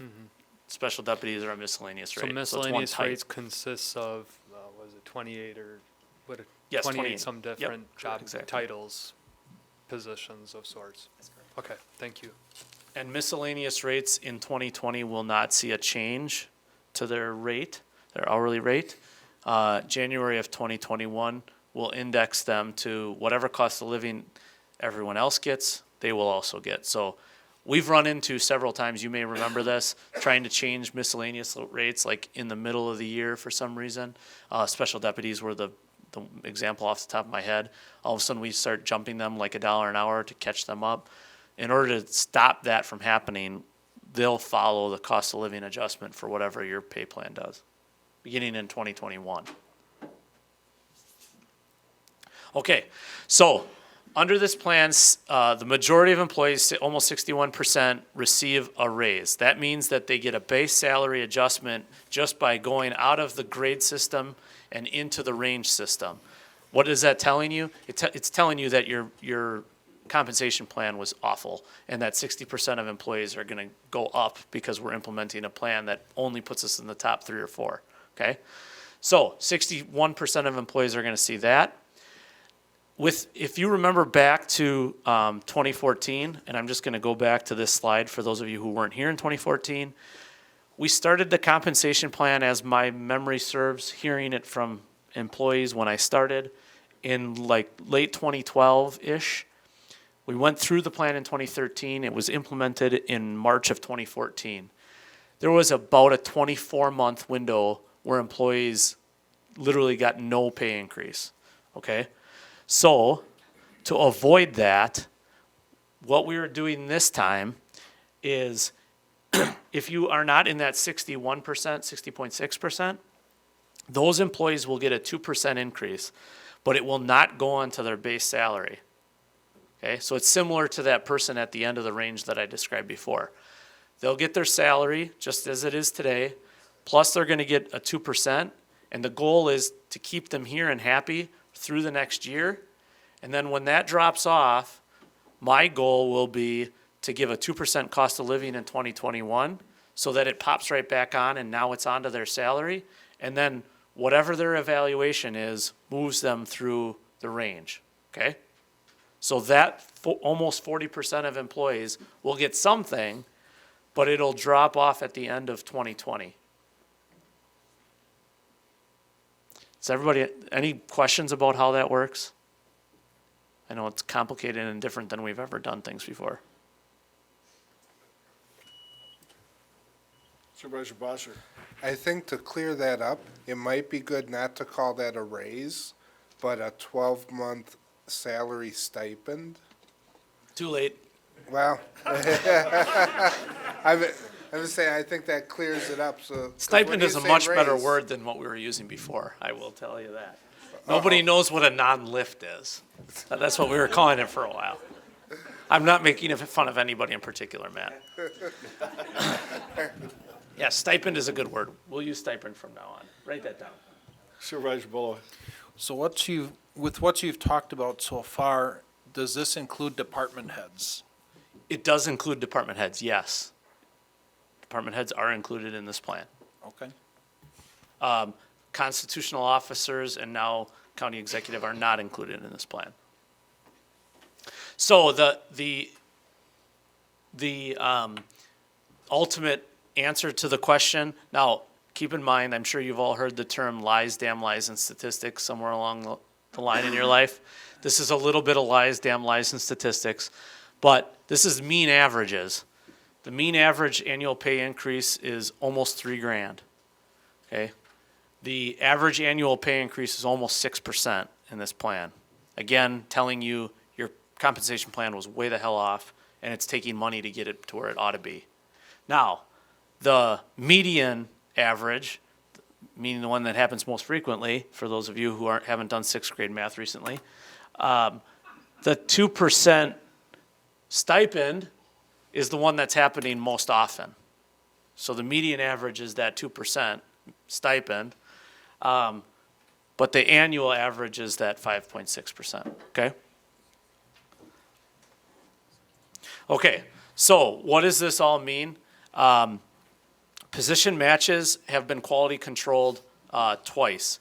The consultant did the position matches, as I talked about before.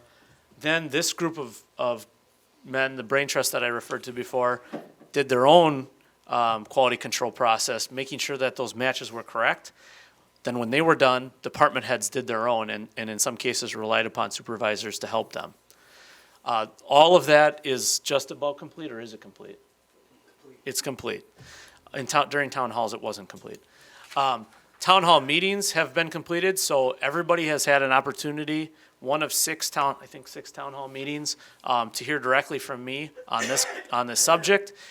We did record a session, so employees that work second or third shift or couldn't be there or were on vacation or whatever have an opportunity to see this in video format as well.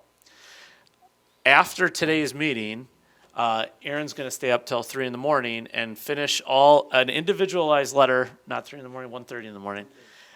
Finish an individualized letter for every single employee telling them the results of this plan for them personally.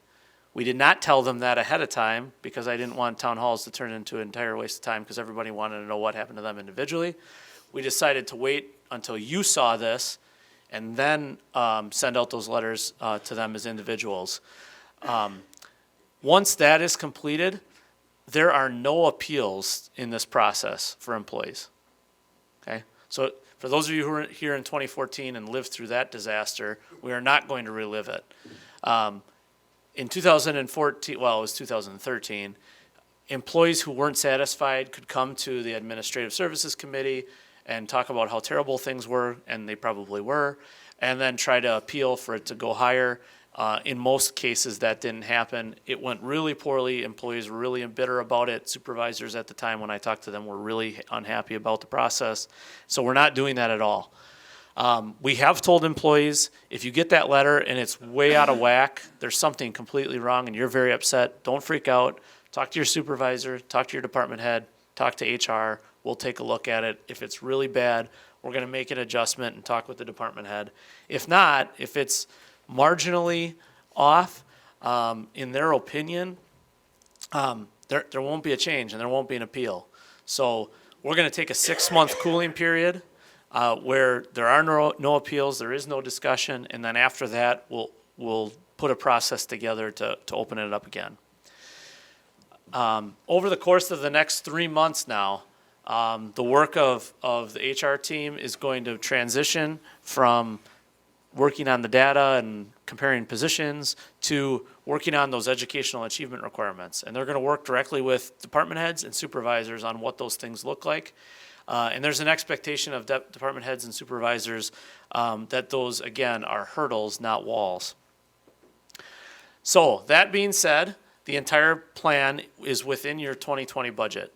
The 2020 budget has been submitted. It is in the paper. So it's been published. The executive committee will meet, I think it's October 15th, to take that up. It is within all of the means that you've laid out for us in the past in the 5-year financial plan. That includes, this budget will have, I believe, a 10 cent per thousand reduction in the tax rate. Margie, is that right? 9 cents? 9.8763 cents? Yeah, not to be specific. Roughly 10 cents per thousand reduction in the tax rate. So at the end of the day, you walked through that budget workshop with us. We got clear direction from you. What balanced this budget? 2 things. Number 1, department budget targets. Margie and the budget team did a phenomenal job of setting expectations where we knew this was going to cost us money and we had to fund it. So number 1, kudos to that team. Number 2, there's a reduction in FTE count of about 16. So remember your goal that you gave us at the budget workshop. It took us about 16 FTE positions reduced from 2019 to 2020 in order to achieve a balanced budget and fully fund this plan the way it is. Okay? What I'm telling you is 16 employee positions that are here in this budget right now, this moment, will not be here January 1st. All of those positions, all of those reduced FTEs are vacant positions, or we know will be vacant by the end of the year. Okay? Supervisor Jenkins. Thank you. I'm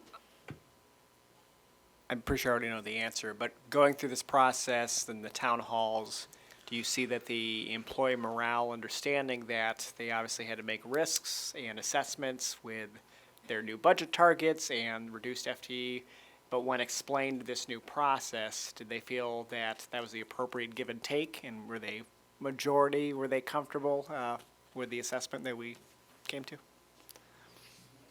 You can nod your head, that's fine. It's been okay? I mean, I gave the presentation, so they were knockout awesome. Everybody Yes, loved of them. It course. was all rounds of applause, rainbows, sunshines, unicorns. What do you want me to tell you? Yeah. No, it honestly, no, not everybody is jumping up and down that 16 positions were eliminated. There's no doubt about it. But I know a few of you were at town hall meetings 6 months ago. I set very clear expectations back then that there was no way that our organization was going to be able to stay the size it is and be able to afford everything we wanted to do, that we were going to continue to retract before we can be sustainable. And I reiterated that at town hall meetings. So in terms of as positive as it possibly could have gone is probably how I would say it. People know what to expect. We set clear expectations, and then we are holding ourselves accountable. It comes down to doing what you say you're going to do. So we told people that at the beginning of this process, this is going to be a very expensive plan. If it's more expensive than I think, I'm going to freak out. There was like a 2-week freak out period. And then we got through it, and your budget workshop helped get us there. Okay, so employees have known from really since the day I got here, my goal with town hall meetings is to be very transparent. You may not like what I'm telling you, but you're gonna know exactly why it's happening. You may not like that, but I'm gonna follow through with what I told you I was gonna do. And if you don't believe that, ask the county attorney who lived through that as an employee with a not so pleasant discussion at one time. And at the end, what happened? Exactly what we talked about. So this is not all rainbows and sunshine. I think Washington County, at the end of the day, this compensation plan will be a model across the country. I really believe that. The overwhelming majority of this work was done by Aaron Dahl and Todd Scott and Matt Furno helping to formulate the strategy. Siegel Waters was helpful in terms of providing credibility to the process, getting us the data that would have been very difficult and complex for us to get, and then putting everything together, infrastructure on the front end. My guess is in 10 years, you're going to see, I don't know if I want to say dozens, but many counties in Wisconsin modeling after this plan. The other thing that's more exciting than that is I really, and this has less to do with the compensation plan and more to do with just county in general. I've spent 6 years lecturing you about budget gaps and fund balance issues and all of that junk.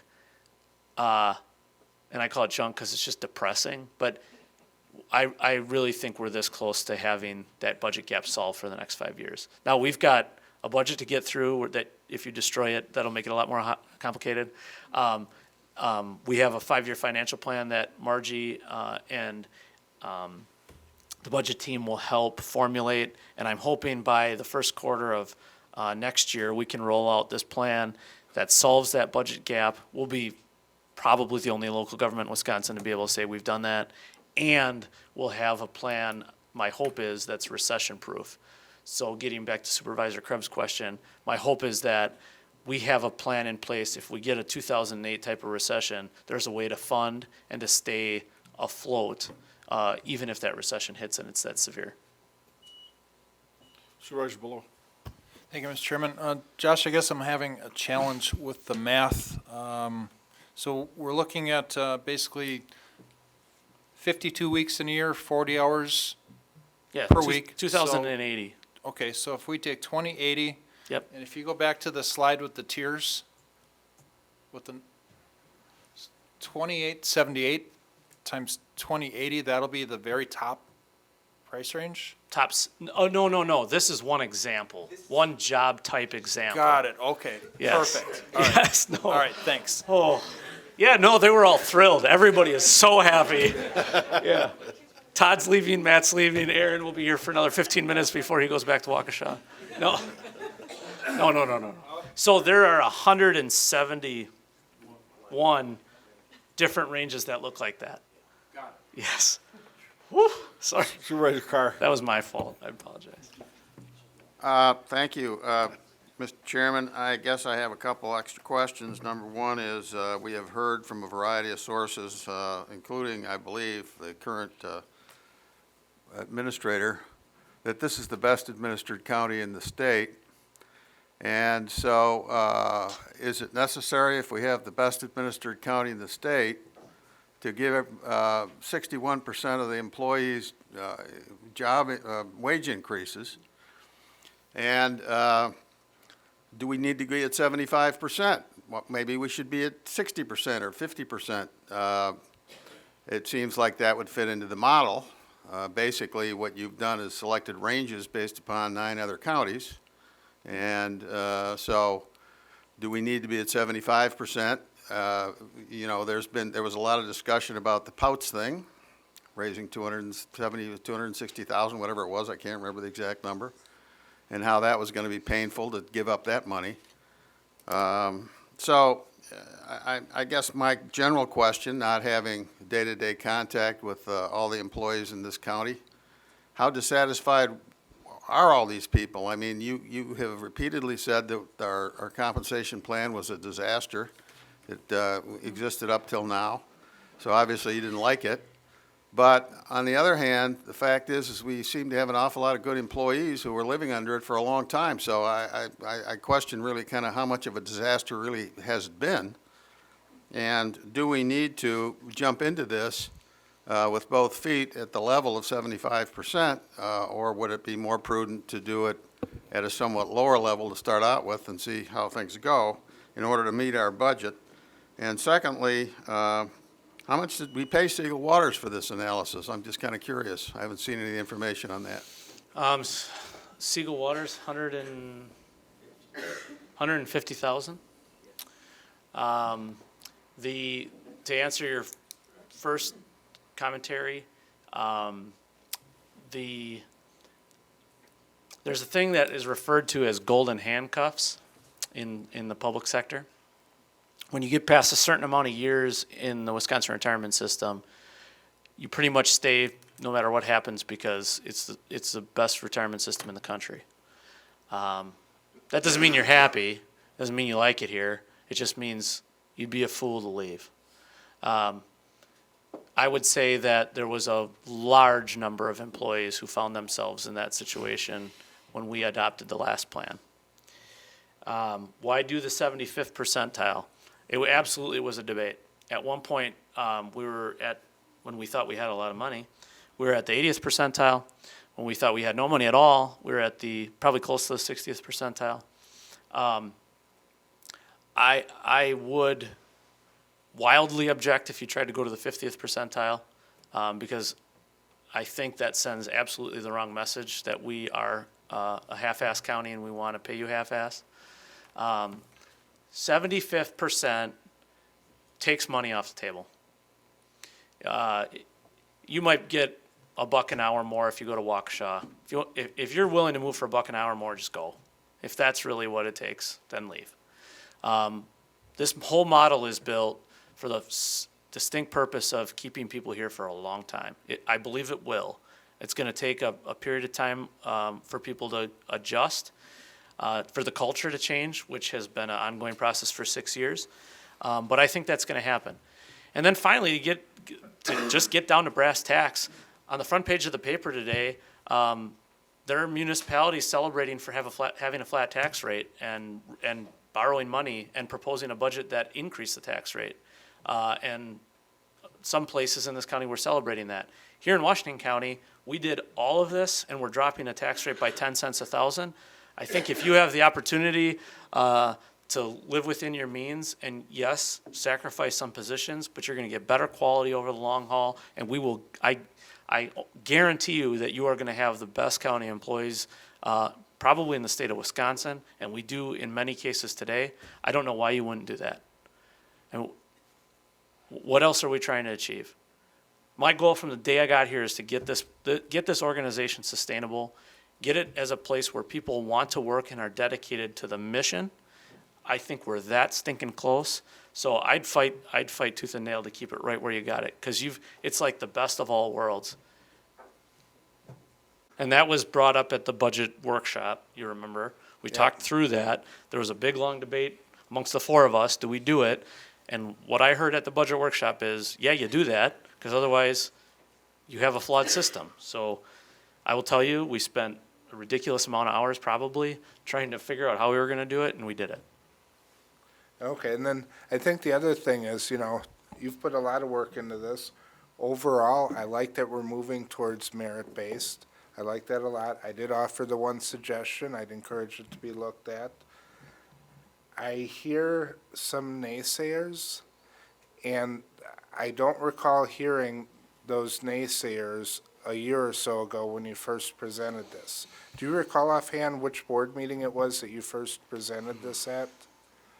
Probably not. If not, it's okay. It was over a year ago. Yeah, I don't recall hearing those naysayers then. And I think we have to start as a board, start looking forward. And if we have those concerns, we should be bringing them out at the beginning rather than at the end of the process. Because it's more constructive in the beginning. It's more constructive to your time. If a majority of people have concerns at the end, your time's been totally wasted. So, Yeah, and I just want to emphasize, 75th percentile is where all employees land third or fourth, in at least. So they're at least in the third or fourth. There's nobody fifth, sixth, seventh, eighth, ninth, 10th. There are some that are second. So there are some that are 80th or 90th percentile.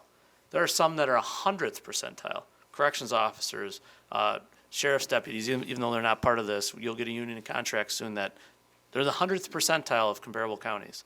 So there are cases where basically we've made the decision, this is our highest priority area. We're willing to pay whatever it takes to make sure we keep good people. And if we're stealing people from Ozaukee County and Dodge County and Fond du Lac County, we're happy to do it. And we'll walk in and take them, and we'll give them PTO to keep them here for a long time. And that's literally what's happening with this plan. And now to be in the third or fourth, or even second in some cases, it'll happen more, and it'll happen in other counties. We had a couple of instances in town hall meetings where people came up to me afterwards and said, I used to work in Dodge County, or I used to work in Milwaukee County, and this is exactly why I came here, because all I've been hearing is this is the kind of stuff that's happening. So it's working. Like, if your goal, and I think still, that your goal is to be that kind of an employee base where we're going to be able to retain those type of people who are mission focused, you've built it. It's here. All the direction we've got all along from administrative committee and your budget workshop at the last presentation, it's all in place to do exactly what you've designed. Supervisor Brandt? I'm going to be short. I am short. But anyways, I applaud the team for putting this together. I think I mentioned it before. The Village of Slinger put something similar together. We did it by ourselves without paying $150,000, but we're tiny, and we certainly don't have as many employees or as many types of jobs. We've been doing it now for about 4 years, maybe 5, and our employees are happy. And if the system is working, we've had to tweak it a little bit, but you've got a much more thought out process than maybe we did. But we're doing pay for performance, and the employees that deserve it get it, and maybe the ones that just slough along, well, at some point they move on, and we hire better employees. So great job. Thank you.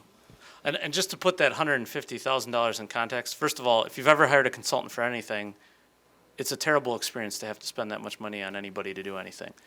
That said, we're pushing a $150 million budget on an annual basis. Once this plan's in place, it should be a 10-plus year plan. So it's a $1.5 billion budget over that period of time. You spend $150,000. I'm not saying it's not a lot of money. It is a lot of money. But relative to all of those employees over the next 10 years, it's a small price to pay. That being said, we will be having some conversations with Siegel Waters before the end of this process about that $150,000. They did a great job. Supervisor Kelly? So in answer to any people who may be naysayers out there or who think that 75 percentile is a little too extreme or too much, I would say this whole compensation plan is based on retention. It's based on experience, people who have the experience and who have done the job for a while.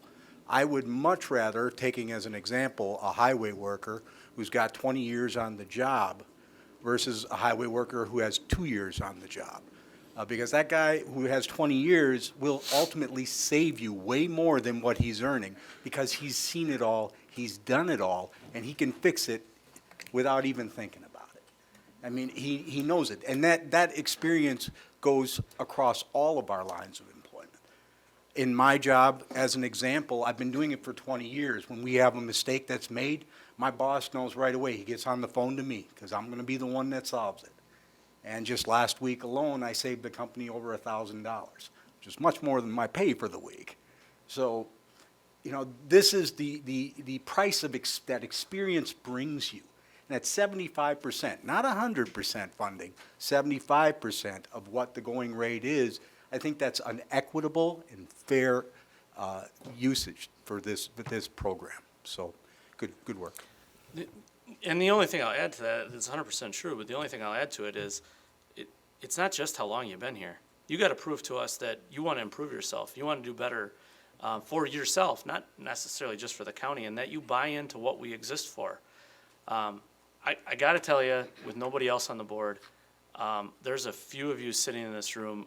I'm going to point out Supervisor Basel, to listen to the conversation that's happening today and reflect back on 2012 and 2014 and think about the difference in tone from 2012 to 2019 coming into 2020. Employees should be crying listening to the difference in the conversation. To hear positive comments about wanting to keep good people and keep them happy, keep them here, retain them, compared to what it was in 2014. The culture in this organization has completely transformed. What we're trying to accomplish has completely transformed, and the reason is we are actually accomplishing smaller government that's sustainable. There aren't other places doing that. Not in this county, not in this state. They're not doing it. You are the only ones doing it. Supervisor Carr.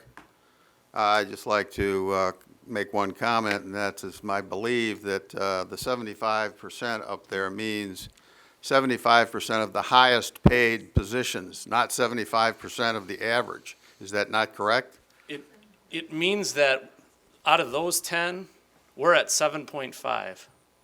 We're either number 3 or number 4 highest paid of those 10 counties in every position at the market rate. That's what it means. So it doesn't mean 75% of the average. It means 75% of the highest paid group. 75% of the market rate. But the highest market rate. 75th percentile of the market rate. So that means that there's 25%, 25th percentile higher, that their market rate is higher. That they have established that the market in that place is a little bit higher in two counties out of the 10, generally speaking. Yes, when we asked the consultant where should we be shooting? Is it 80th percentile? Is it 60th percentile? The answer is the most competitive organizations, forget counties, the most competitive organizations shoot for 75th. That's what we shot for, 75th percentile. I asked them, well, what about 80th? We've never had anybody ask us about 80th. So I wanted to do 80th, but we didn't. We did 75th. It's the highest that any organization that's worked with this consultant has gone to, yes. There's no doubt about it. We're paying people well because we want them to stay here and have no excuse in terms of money to leave. Their excuses to leave are they don't like their boss, they don't like the mission, or they moved. That's really about it. Or they want to make a hell of a lot more money in the private sector. God bless you, go make it.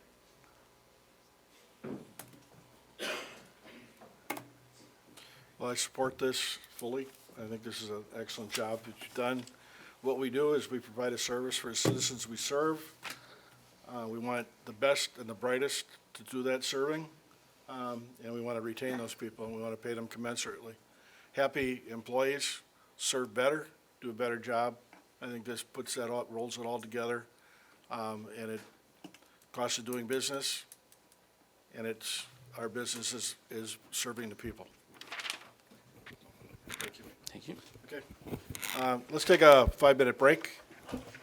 Come back at 10 after 8.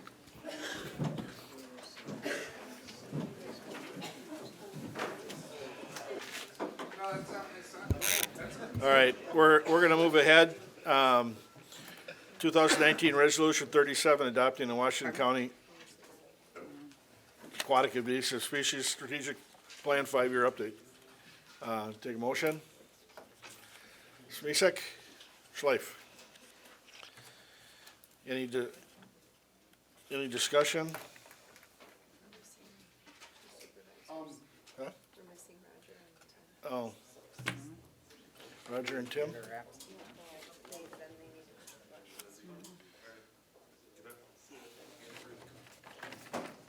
Just have a quorum. quorum. You have a quorum, yeah. Okay, seeing no further discussion. Roger. Invasive species. Go ahead. Oh, sorry. We first did this some years back, as you can see in the material. When Waukesha County started a program, they essentially copied ours and consulted. So it's been a collaboration now between us and Waukesha County, so it's just bringing this up to date. And it's a fully funded with grants. Right, correct.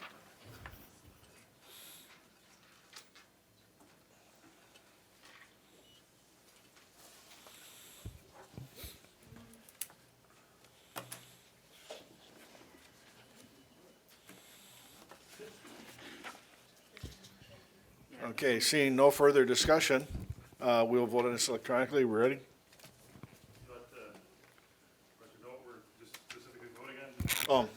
We are voting on Resolution 37, adopting the Washington County Aquatic Invasive Species Strategic Plan 5-year update.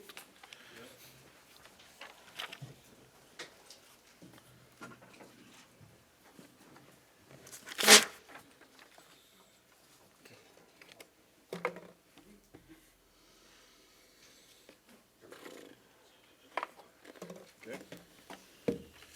Passes unanimously. 2019 Resolution 38, Aging and Disability Resource Center staffing change. See a motion? Bossert and Mahalik. Oh, I'm sorry. We're going to do, moving on to J, 2019 Ordinance 12, recodification of Washington County Code. Motion by Mahalik, second by Bossert. Okay. Brad, do you want to speak to anything, or? I don't know if anybody has any specific questions. I know the hour is getting late here, but the reason that we had, or I asked the chairman to please reverse the order of these resolutions and put Resolution 38 down below this was because if this code passes, it changes the way new positions are approved by the board. They'll be done by resolution rather than ordinance when the change results in an increase to staffing levels or an increase to the budget for the following year. But again, I submitted substantial materials to the board, and I know that's a lot to take in. But if you have any specific questions about the new code, I'll try to answer them. I can't necessarily name what's on every page and recite it to you because it took a lot of work and effort, a 2-year project on the part of my staff and our partners at General Code. But if there's anything you'd like to know in particular, I'd be happy to talk about it. Supervisor Krebs. Thank you, Mr. Chairman. I guess first, what was, if we approve ordinance 12 right now, does it take effect immediately that it changes the order of that we wanted to do this before voting on resolutions 38? What happens is if you pass 12, well, 12 and 38 sort of flow together because 38 comes out of the new code. They'll be published the same date. Oh, 38 references the new code. Correct. Okay. Mm-hmm. Yes. Other than that, we're rearranging, renumbering the code, but it says there's no substantial changes to the code.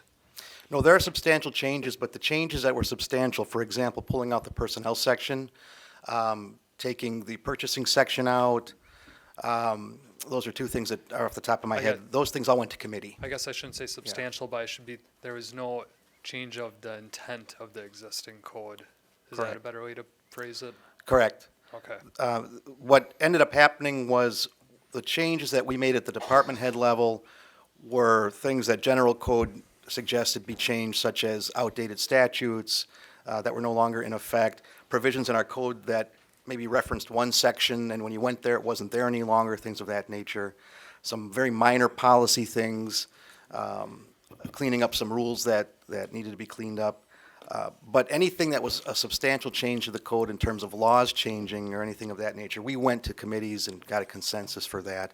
Things like the change in the vicious dog designation that went to public safety, pulling out Landmarks Commission or personnel Administrative committee weighed in on that, executive committee weighed in on that, and so on. So we wanted to make sure that things of that nature the board was aware of and gave us the permission to make those changes. Okay. The backup material that's attached to this ordinance, it's roughly 36 pages long. I just want to pull one in particular, one that just caught my attention Sure. as example. If you can talk me through, is this a actual change, or what it's really accomplishing? It would be on page 35, second to end. It would be the chapter 225, shoreland, wetland, and floodplain zoning. And when it talks to regarding reconstruction of non-conforming structures, of a structure damaged by wind vandalism, fire, flood, ice, snow, mold, or infestation is repealed. So are we changing our shoreline, wetland, floodplain zoning that we're not allowing non-conforming structures to be reconstructed? I don't think my pages match yours, so I'm not quite sure where you are, because I have the hard copy here. The hard copy on the bottom page says section A-25. Okay, give me a moment just to go there. All right. Yeah, sorry, I went off the iPad page. No, that's fine, that's fine. So any changes of that nature that would have been made in this code were either because things were outdated or no longer current law. So there may have been some things that came out. We are also working on additional changes to these chapters going forward. In fact, Parks is working with our office. There'll be some more changes to these chapters coming soon. We didn't make any changes to the law whatsoever unless those laws were outdated or no longer in effect, unless the other caveat is we came to committee with something. That wasn't one of the things I believe we came to committee about. So we didn't make any changes to the law, so anything that was in the code stayed unless we were told it shouldn't be in there any longer because it's no longer good law or something of that nature, so.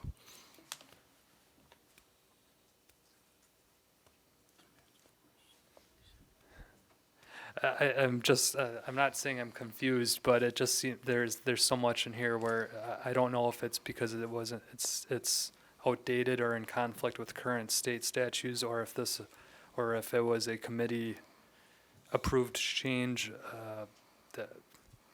I'm just having a hard time tracking the difference between all these changes. Sure, there was a lot of outdated law in our code, a lot of it.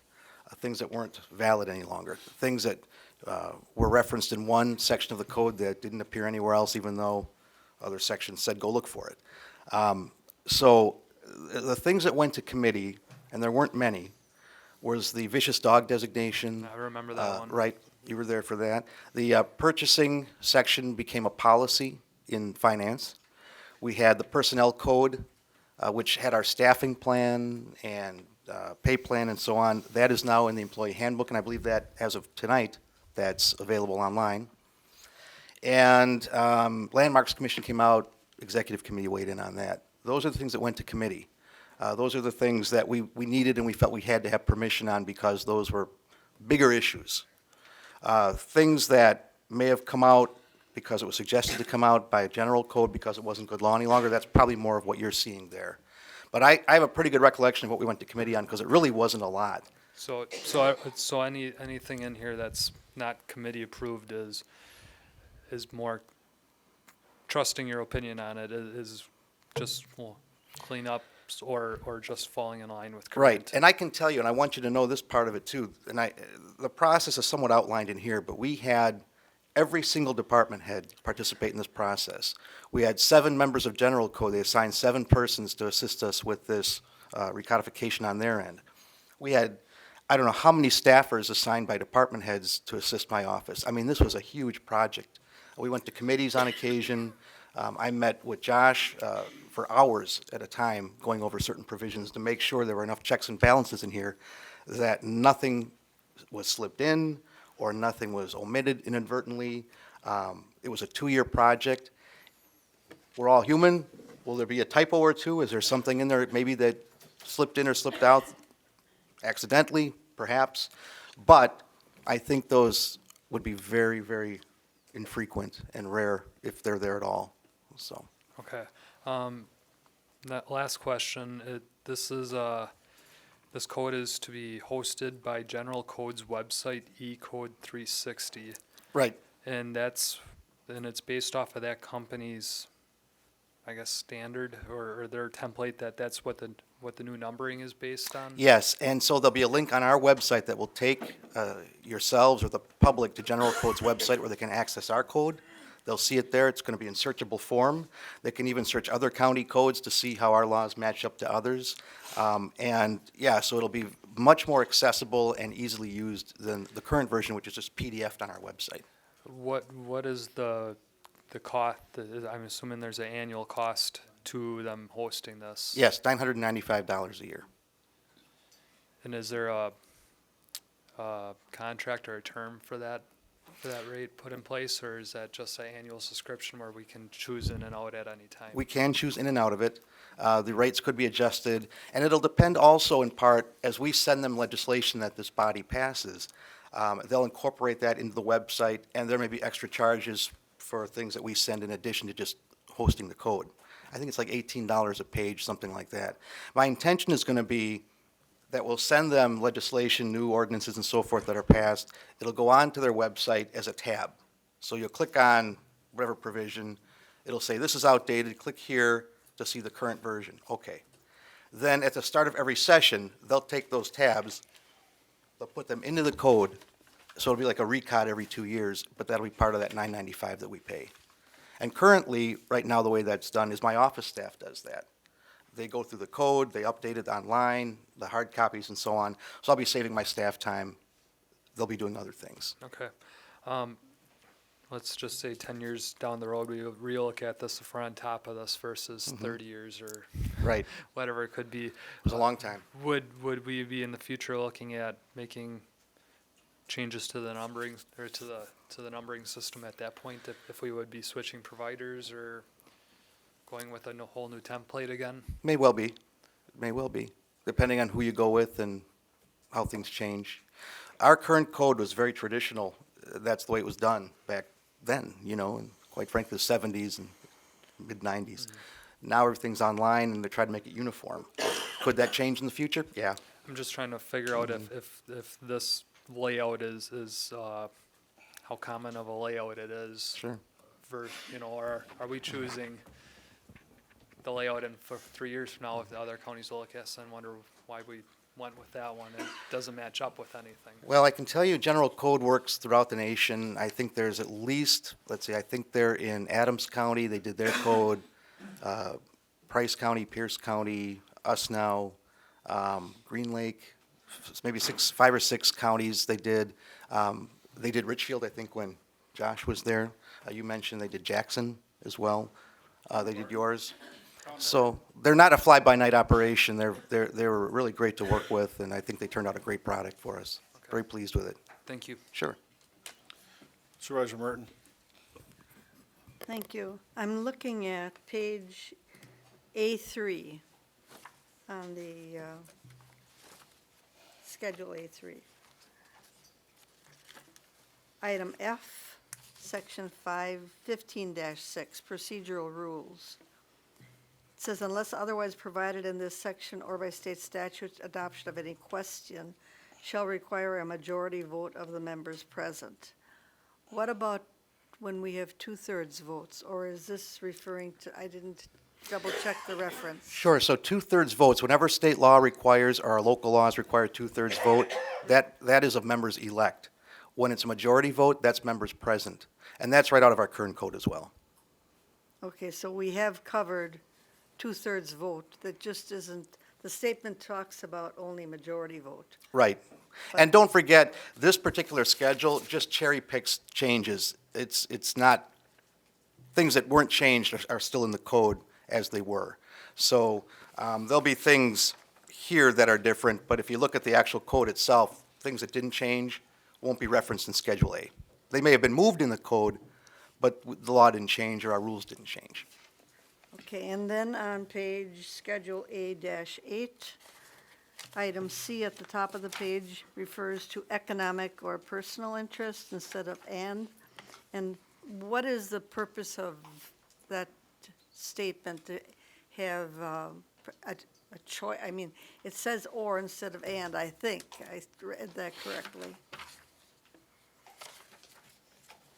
It's in C, it's in E, it's in a whole bunch of different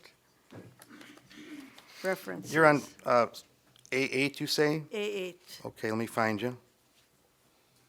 That's section 40-3? yes, or 5. Okay.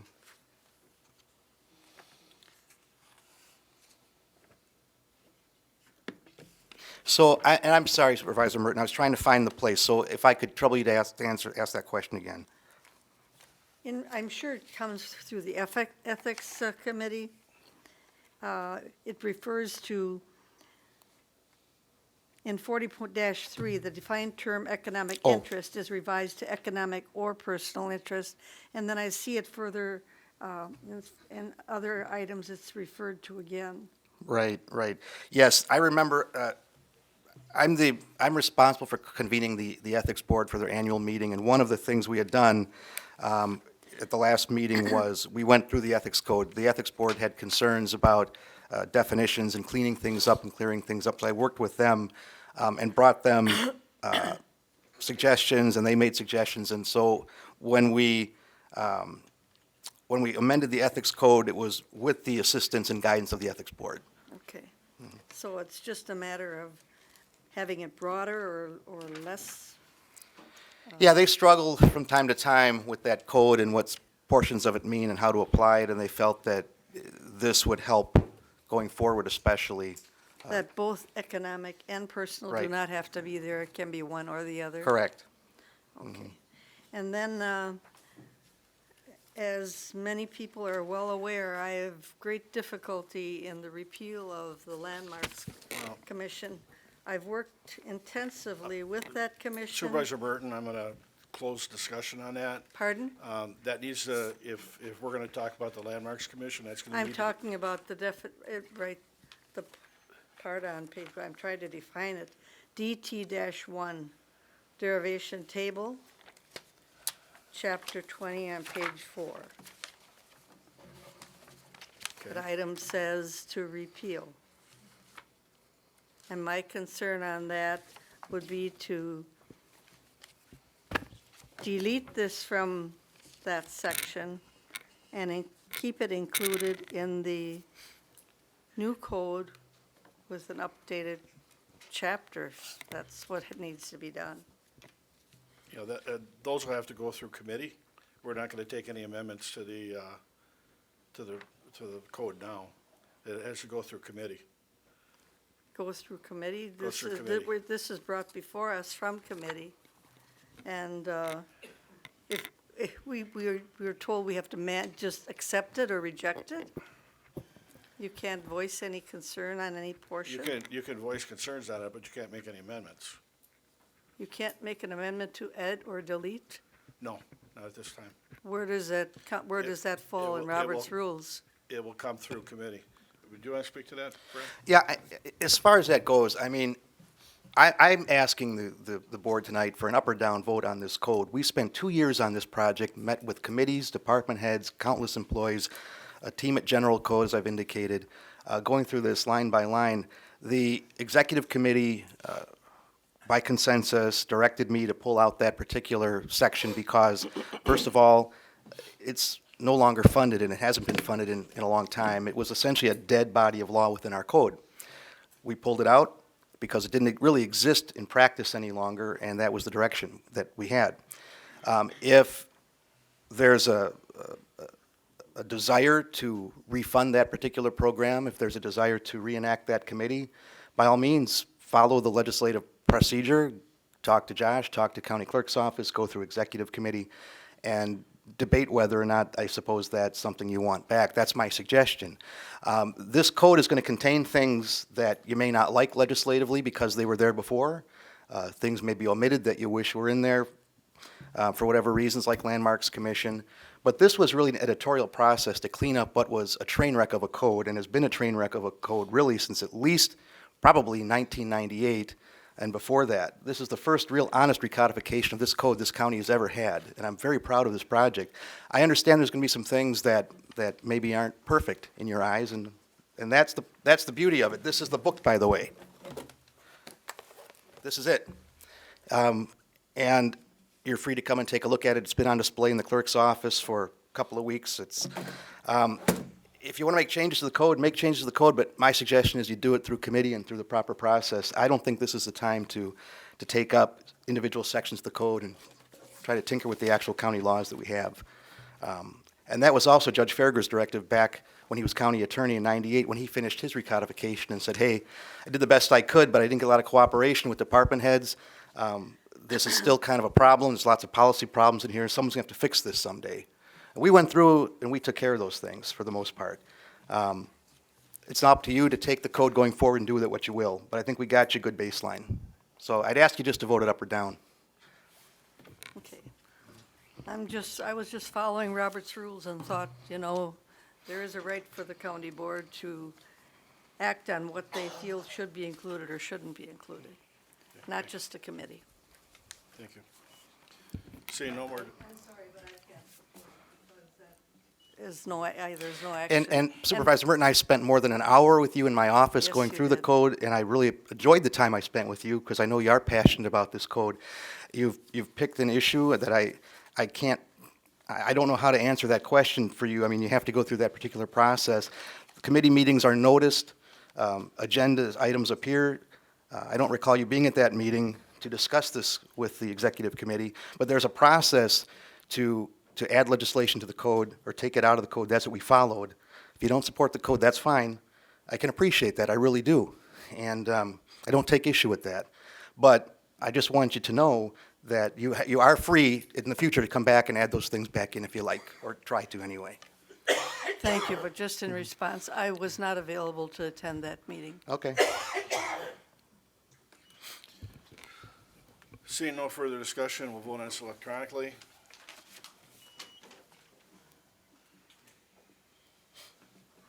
Supervisor Basil, did you want to speak or did you hit the wrong button? Sorry.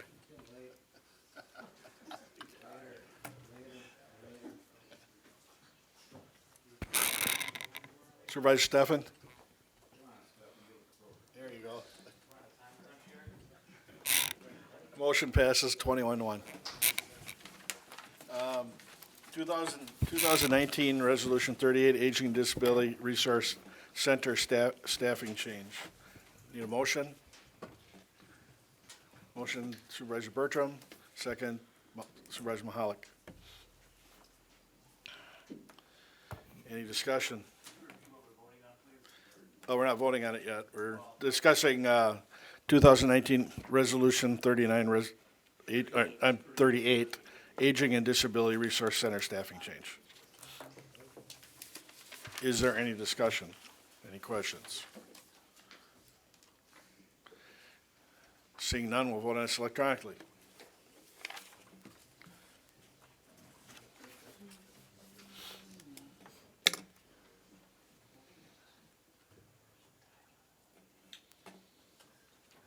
Passes unanimously.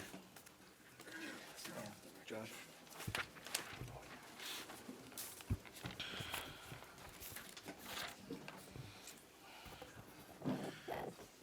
2019 Resolution 39, resolution setting the salary for the Washington County Executive.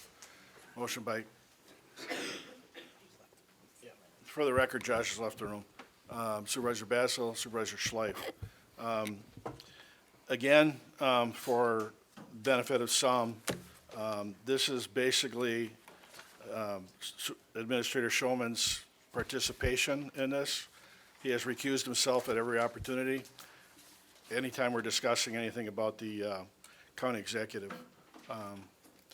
Word has it that the additional discussion has occurred. It has not.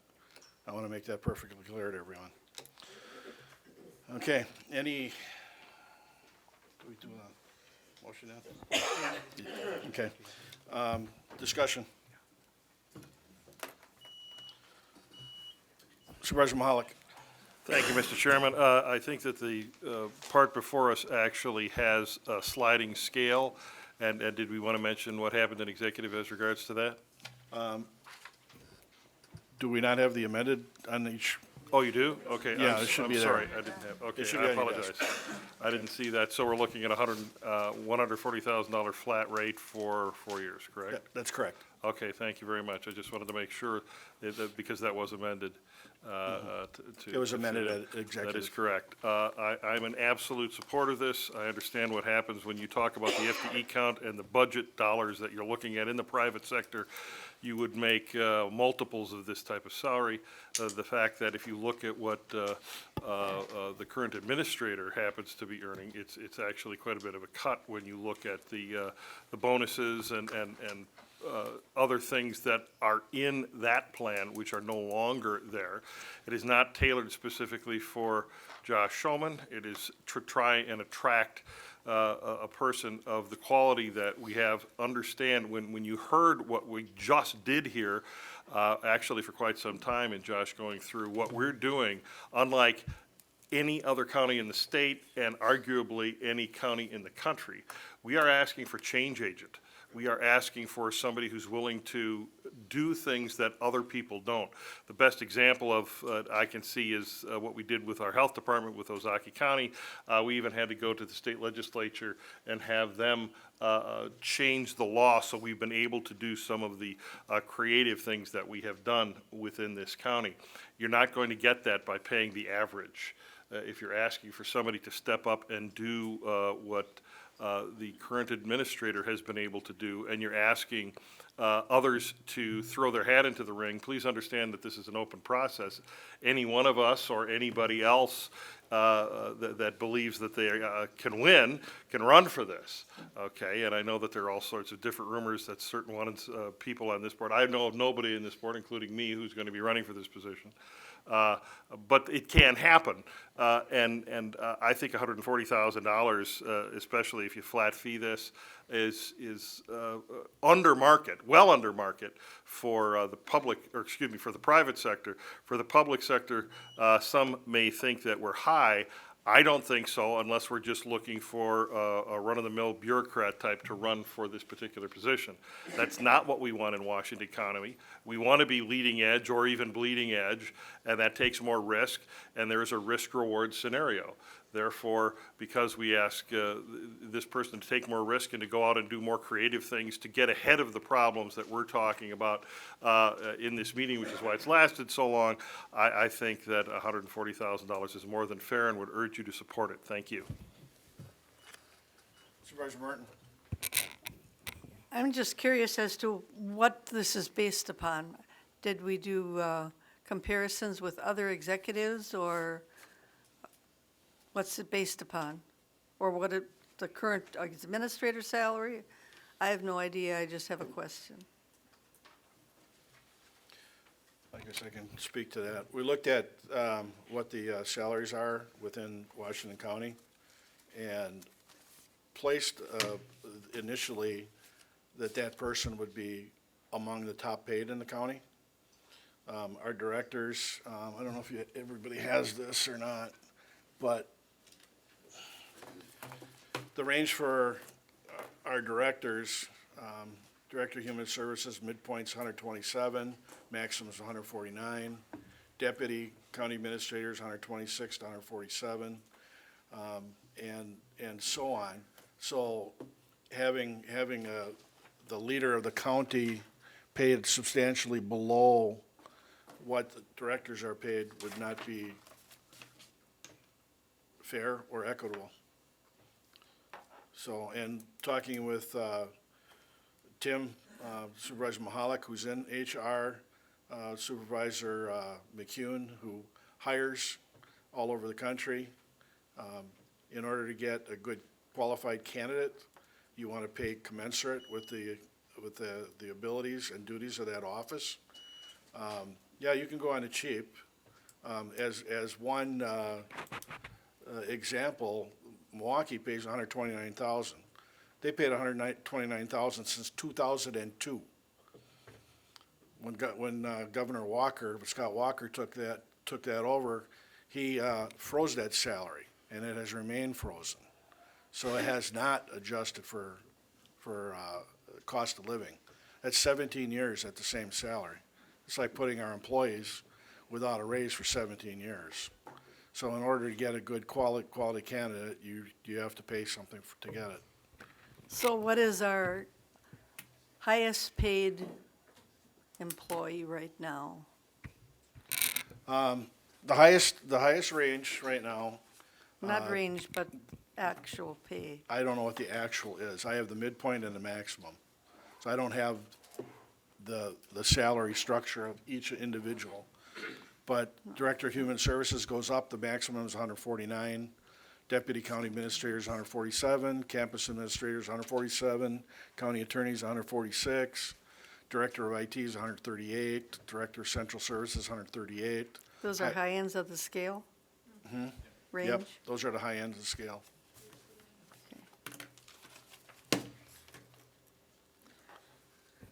Okay, did I answer your Okay, question? it doesn't answer my question, but thank you. Okay. Supervisor Carr?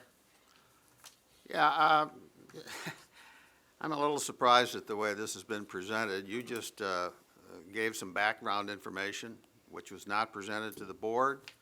The aquatic species, there's all kinds of backup material. The ADRC, there was all kinds of backup material. Every other element that we've been asked to pass this evening has all kinds of backup material, a report. There's not a single thing in this in accordance, and I agree with Supervisor Merton. There's no backup material. There's no backup material here as to what other county executives get paid in the state, which would, I believe, if I'm not mistaken, from the little research I did, this would make our little county's executive the highest paid in the state, paid more than the governor.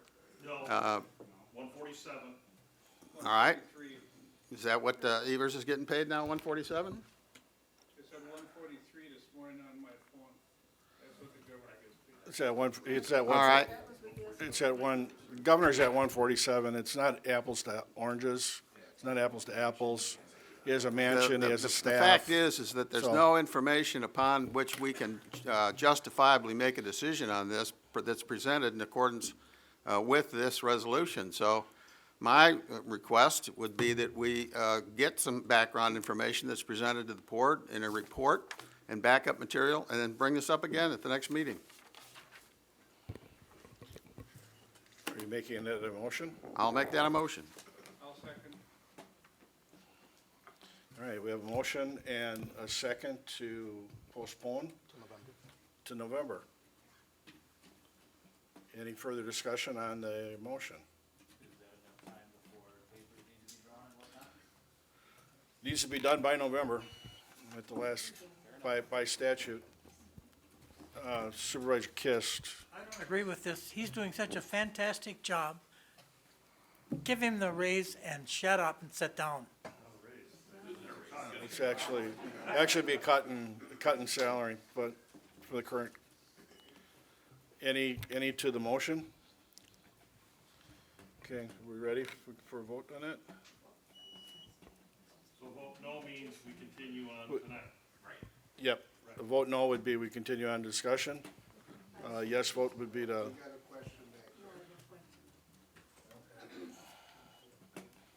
Go ahead. My point is that you need to set the salary prior to the circulation of papers of December 1. And you're not setting the salary for an individual. You're setting the salary correct. for the position. That's correct. Thank you. Absolutely.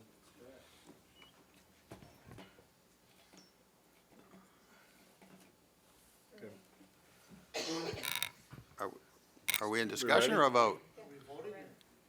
So a vote yes would be to postpone, a vote no would be to continue discussion.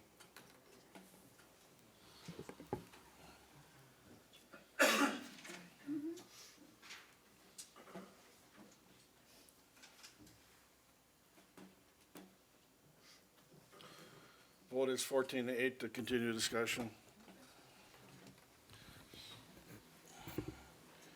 Supervisor Bertram.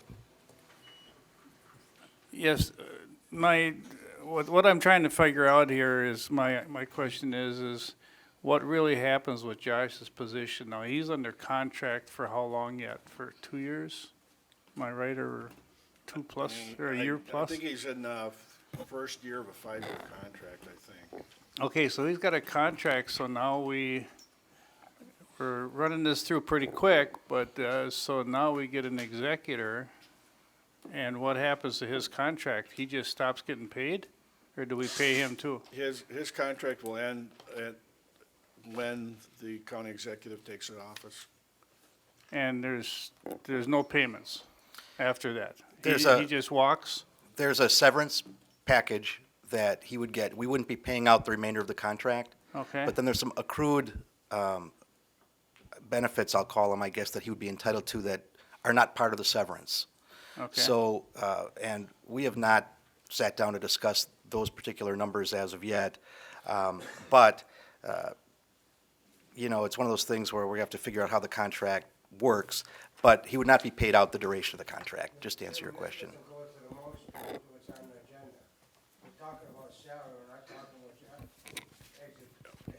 Yep.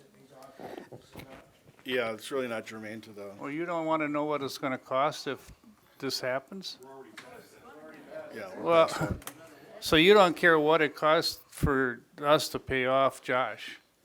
It really is a separate issue. I took the liberty of answering the question as a courtesy, but I think to go much deeper into the discussion, that is you're accurate, Supervisor Basel. It really is not part of this particular resolution.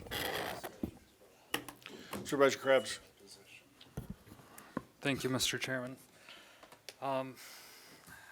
I do understand and sympathize with supervisors that feel that there was not enough background material attached to tonight's agenda. I understand why it was not, because our current administrator typically prepares the background material, and this is a subject that he's not participating in. So I won't hold that against anyone. But I do have, thanks to Brad, a copy of some of the statistics that I was looking for, which includes the pay ranges of the existing county executives in the state of Wisconsin. And that ranges from $86,000 a year to $134,000 a year. I'll argue that even though some of these salaries have not been adjusted in a while, they all are fair market payments for executive, based off the fact that the county boards of those respective counties can adjust those every 4 years as they see fit. Any discussion relating to the fact that there's director positions within our county that make substantially more than what's being proposed tonight, I think is comparing apples to oranges, based off the fact that we're debating setting the salary of an elected position and not a hired position. If we were talking about administrator, it'd be a different story, but currently this is an elected position that we're now debating. So in the spirit of the 75th percentile that we feel that our employees should be paid and set by example, I'm offering an amendment that the annual salary set forward would be the 75th percentile, which I'll set at $114,000 a year. Okay. Motion to amend is made. Is there a second? Is there a second? I'll second it, just to continue the discussion. Okay. I'm not sure I did. Oh, Okay, we have a second. Okay. Is there any further discussion on the amendment? Set the salary to $114,000. Yeah, at 114, yeah.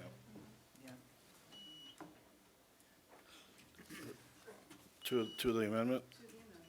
Okay. I did second it, but to be honest, I was looking at 120 with the same idea in mind that we're asking our employees, we're looking at adjusting our employees 75%, and that does put it with a few in the, above that, with the sliding scale that he has, as he explained during our, the presentation for the employee compensation plan. So with that sliding scale in mind, I was thinking 120, but we'll try for the 114. Any other discussion to the amendment? Supervisor Brandt? I don't agree with comparing the employee's compensation plan to this of setting the salary for the county exec. There's a lot for a person to run for an office, and I think that has to be taken into consideration. It's a lot different than going through a process of an interview. and then being hired, you have to convince the electorate of the entire county that you're the person for the job. I think the salary that has been thoughtfully put together by the executive committee is of $140,000 is correct, and I would encourage everybody just to vote along with this, and let's get on with the process. Okay, anybody else to the amendment? Supervisor Basil. Yes, I would be curious to ask Supervisor Krebs, the employees will be getting a cost of living raise. We at executive took out any kind of cost of living increase for the county exec. With this 114,000 that you're proposing, that would be then no raises for the 4 years, or is he gonna get lucky? And are we gonna maybe give him a little more in that, in cost of living in your proposal? I'll take a friendly amendment to cost of living increase if that's what you're asking for. I'm not making it, because I'm not gonna support this. I was just curious for the rest of them. No, my motion would stand without then. Okay, Supervisor Kelly. I was going to speak to the original, but I guess it also still applies to the amendment as well. As it was in the original form before executive committee, I was not in support. As it has been updated by the executive committee, I think it is fair, considering two factors. One, most county executives have not been adjusted in many years, and I don't see that they will be, because with the limits on the levy increases and the tightness that the county boards find themselves in, I don't think there's going to be a whole lot of rush to start increasing the pay of their county executives. So to me, I think they probably should be around 140 right now, certainly in Milwaukee. I think he's pretty much underpaid. Please don't interrupt. Having said that, 140, also considering the department heads, which are in a range that are at 140 to 147 at the high end for at least 4, I counted, of our department heads. So basically, the man who has the power to hire and fire would actually make less under certain circumstances. Seems ridiculous to me. What other company, and I've always looked at government like a company as it should be run, what other company does the boss make less? Not too many, typically. Not any well-run ones. But being that as it may, I think 140 seems a little bit more reasonable. I am in support of this, and I think the executive committee did what they could to make this a little bit more fair to the taxpayer as well. They did a great job, and I hope that you guys can join along and support this and run it through. Okay, anybody else to the amendment? Supervisor Gals? Original motion. Huh? Amendment or the original motion? Amendment. We've been kind of going all over the place. Other than don't vote for it? Okay, thank you. Okay. Supervisor Bossert. Okay, we mentioned the Human Services Director's salary, and that seems to be a good one to use to kind of get our arms around this. What's the minimum on that salary? Minimum on that is 127. That's a midpoint. The midpoint? No, minimum. The minimum is 127. No, that's. Or no, I'm sorry, that's the midpoint. I don't know what doesn't show the minimum on here. Do we have somebody here who can look that up quick, or? I think possibly Aaron Dahl might have some. I'm gonna run out of juice here in a minute, so I might need to grab Marchie's computer or run upstairs. Or It's 117, actually, we have the person. 117 is the minimum. 112. Okay. Okay. So I'm hearing a couple numbers, and I don't know that all of them made them on the microphone. Did I hear 112 is the official minimum for that salary grade? Okay. Okay, 112. I'm seeing heads nod, yeah. No experience, brand new. Yep. Okay, so this would be $2,000 more than the minimum for that salary grade. That doesn't, I don't know if that seems quite right. Now, we have other electeds. We have a sheriff. What's the salary range currently for the sheriff? Oh, we got that right here, thank you. So that's 111. We have 4 judges. What are their salary ranges? And do we set those or do the state? That's the state that sets those, all right. And the ones here, just so everybody's got the benefit, clerk of courts is 83, county clerk is 77, treasurer is 77, and register of deeds is 77.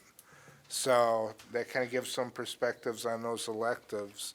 Now, with Aaron being here, in those electeds, most of those have a deputy. What's the typical gap between the midpoint for the deputy and the salary we've set for the elected? Can we take a look and kind of get some idea what that is? Take a minute, but yeah, we can. Okay, why don't we do that? Because I think that's kind of a good, because an elected and a staff position, kind of gauge what that gap is.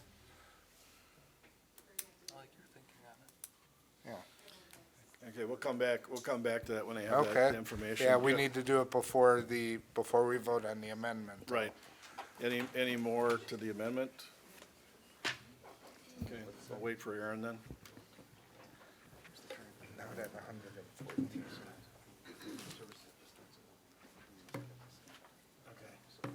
But I'm also not at 140.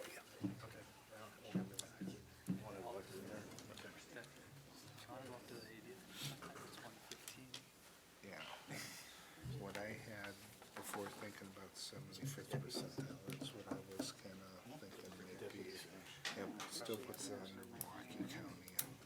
It's still in Waukesha, but I think they've been at that salary range for 30 years. Doesn't matter, they've been there, it gets reevaluated every 4 years. Yeah, I mean, it's, I'm at 48. I don't know if I should have known that either, but I'll be honest. I don't think it's right. But that's on the spot. It's been a while since I stirred the pot.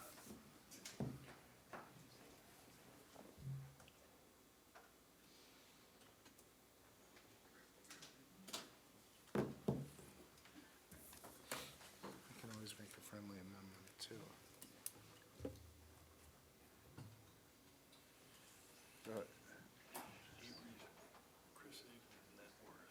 Oh, yeah. Yeah. Yeah, the guy's a millionaire. Yeah. Well,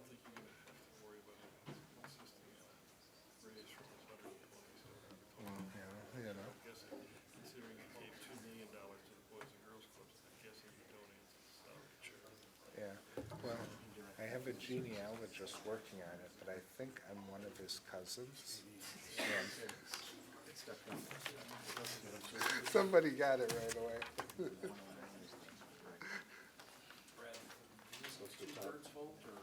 What's the top for that? The amendment is not. Right, it's a majority, setting salary. They're both majority, right? believe you are correct.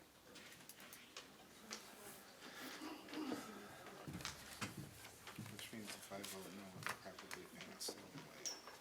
The overall. Well, we do have, on the pay stats that I have here, we have the deputy county administrator. Midpoint is 126. The maximum is 147. The deputy county attorney, midpoint is 112.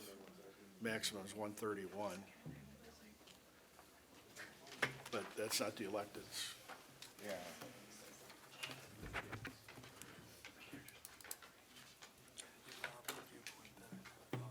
Yeah, I mean, but it's. Because these are all, in my mind, those mean nothing.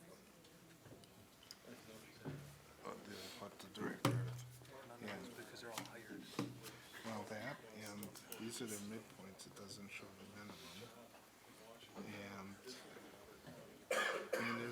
There's just so many different aspects to this. I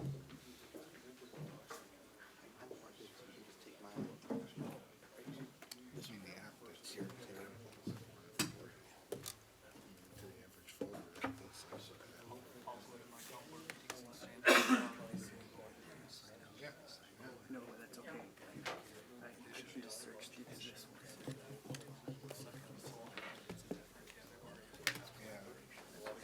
There you go.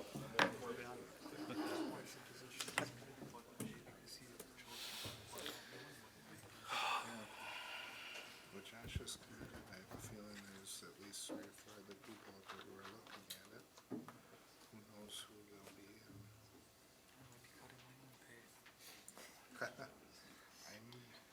So we want to do the Jeopardy? And I made things complicated, I'm sorry. Thanks a lot. Buying a beer.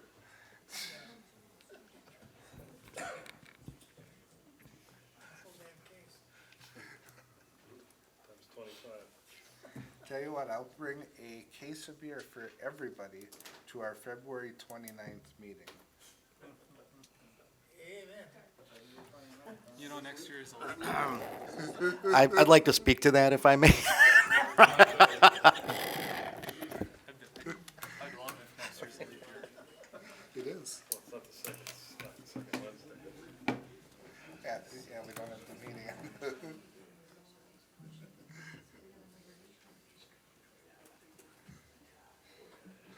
Oh, made for a good laugh, though.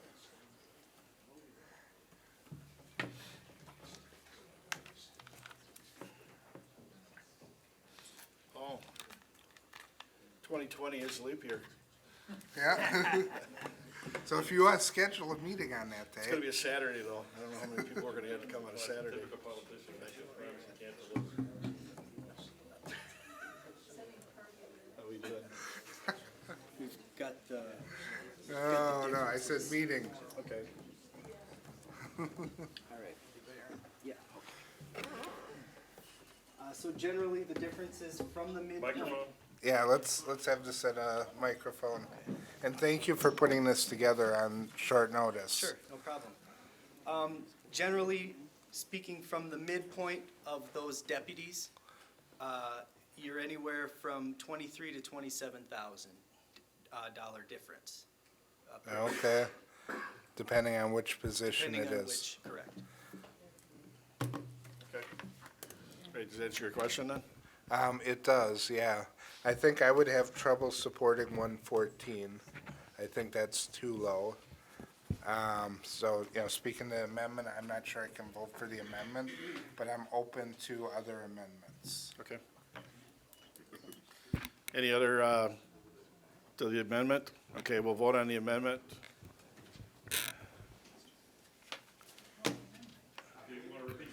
Yeah, can you repeat the amendment? The amendment would be to reduce the salary to 114. So a yes vote would be to reduce the salary to 114, a no vote would be to continue discussion. And it would defeat that amendment. Amendment's defeated 19-3. Okay, we'll continue discussion. Supervisor Jenkins. I'll pass. Supervisor Carr. Well, what we've just gone through is precisely the kinds of information I wanted to have included in the report and in the background information that got voted down earlier. Having to do this while we're sitting here in a late meeting is kind of silly in my opinion. Secondly, my question is, as far as setting this $140,000 salary, is this a majority vote or is this a 2/3 vote? This will be a majority vote. And how is it a majority vote since it's a very substantial financial cost? By law. By statute. State statute sets out the procedure. Yep. Okay, thank you. Supervisor Bullowa.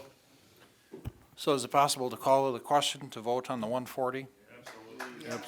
Yes, we can. You need 2/3 vote to call the question? Okay, there's a second. Okay. We'll vote to call the question. Do we need it electronic or can we do it? by- yep. Okay. Hang on till we're ready. Just to call the question.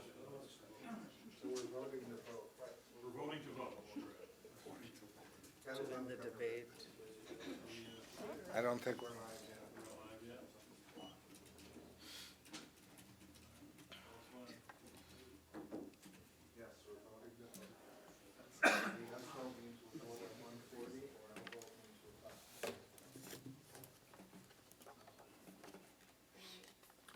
We're ready to vote.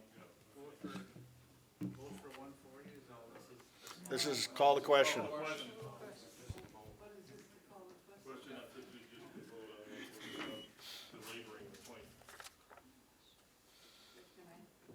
George Hartwig?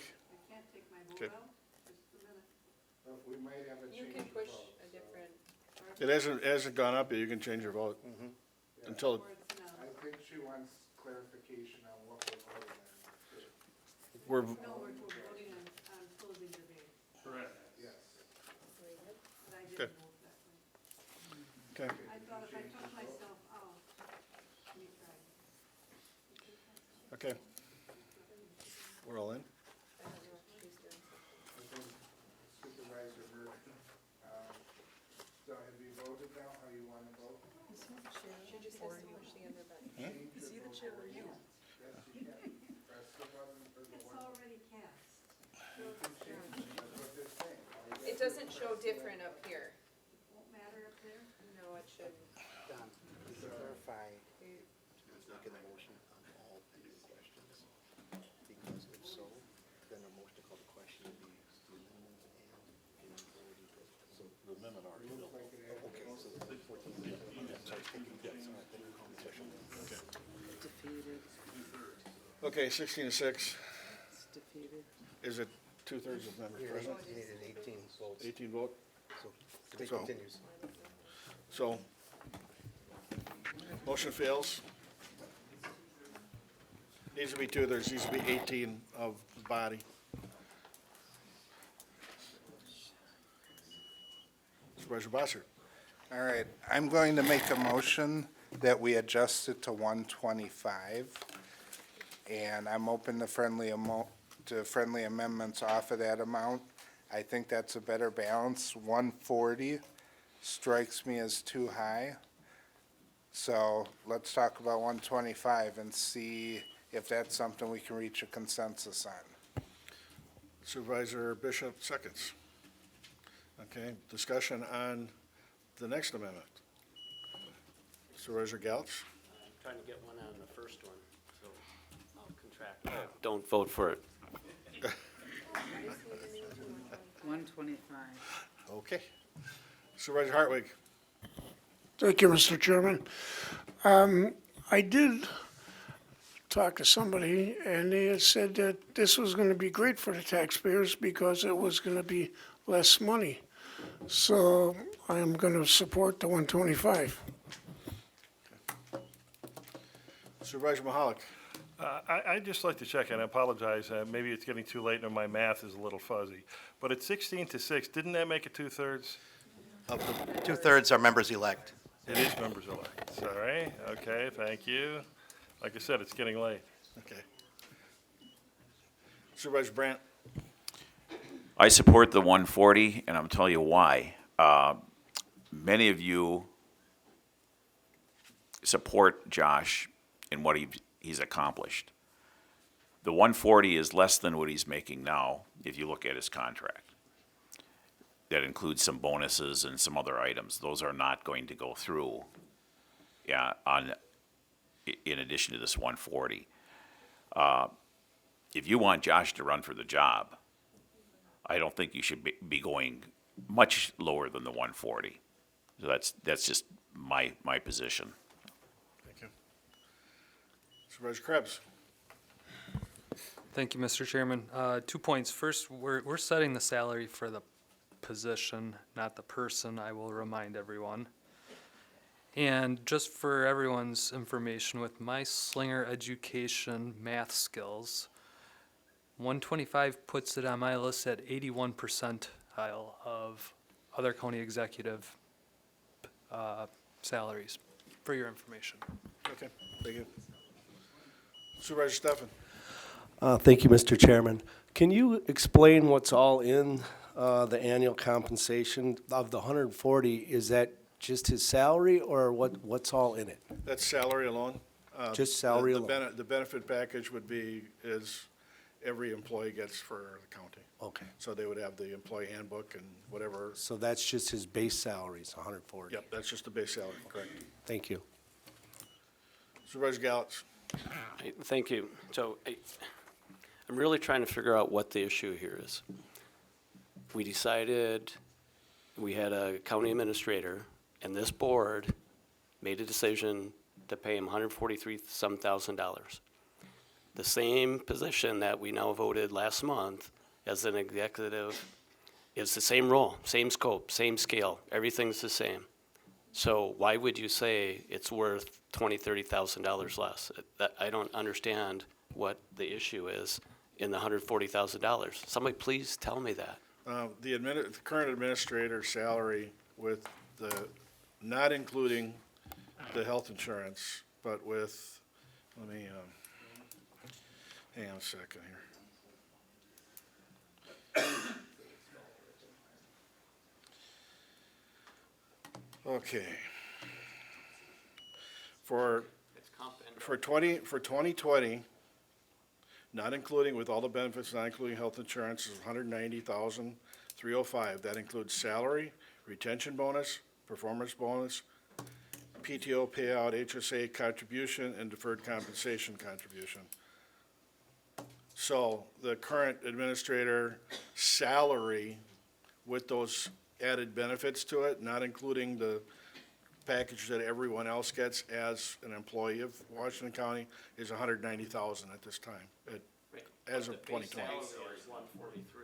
The base salary is $143. Base salary is $143. County executive for the same role, same scope, the same responsibility. So I don't understand what the issue is. So are we just saying that this position now as the county executive is less valuable to the county? If so, then why do we vote for a county executive? Somebody please help me understand that.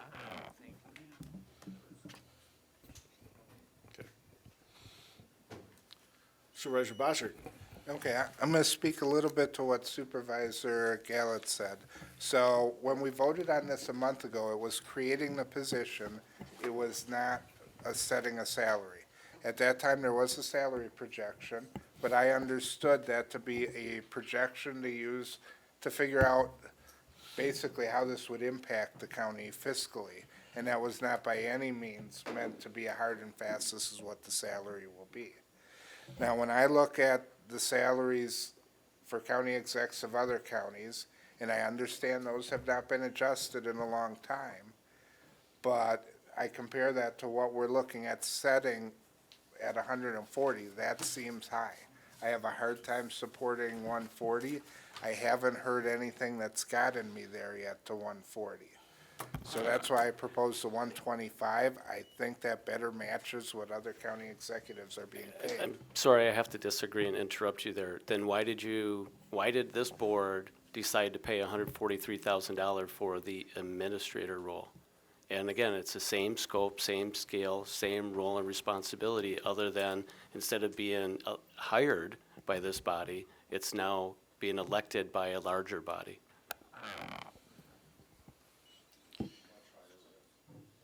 Okay, Supervisor Krebs, this to the amendment? Okay. Supervisor Hartwig to the amendment? Okay. Supervisor Carr to the amendment? Well, in response to. To the amendment, or? Well, in response to. We're kind of getting a little bit out of. What? In response to what Supervisor Gallus just said, I would say that it's very clear that in the United States, elected positions generally get paid way less than comparable positions that are people that are hired. We understood that from what Supervisor Bossert came up with as far as the judges and the other elected people here, and it's also demonstrated by what the elected people in the other counties get paid. So these positions are positions of authority and power, and that's why people run for them. It's not for the money. So that's the difference. It's very simple. Okay, thank you. Seeing no further discussion, we'll vote on the amendment.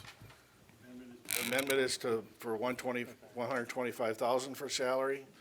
And I would be to approve the amendment. Nay would be to defeat it and go back into discussion again.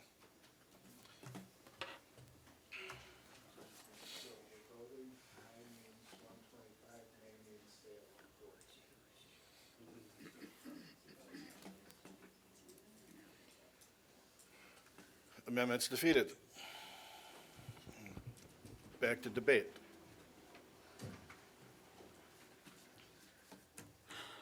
Is there any further discussion? Supervisor Schleif. We discussed this a lot in executive and went back and forth.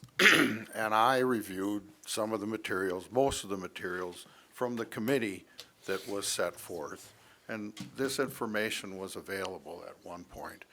Now we're fighting over $15,000.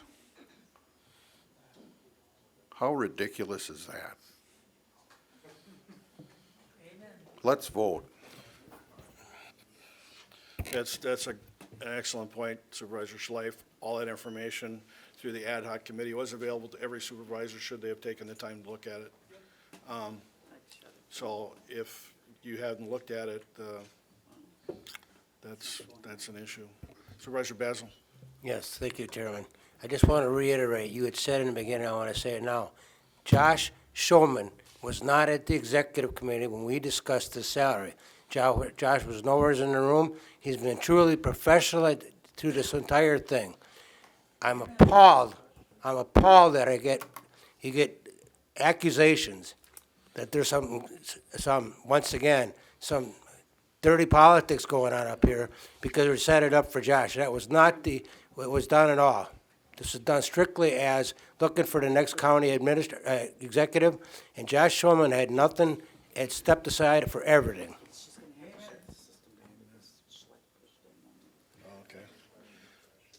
Okay, system's got to be shut down for a minute. Yeah, it overheated. It overheated. So we got to reboot. I'm sorry. Apologies. We're getting a new system, though. It's coming in. Huh? We approved that a while back. Yeah, we approved that a while ago.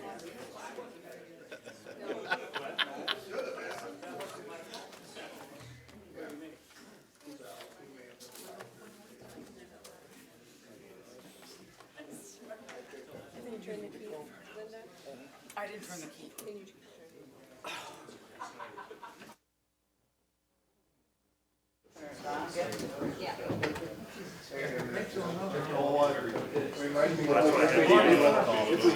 If we need to, don't hit any buttons just yet. 3 county meetings in a row. Wait for Ashley. I'll have to go through this again.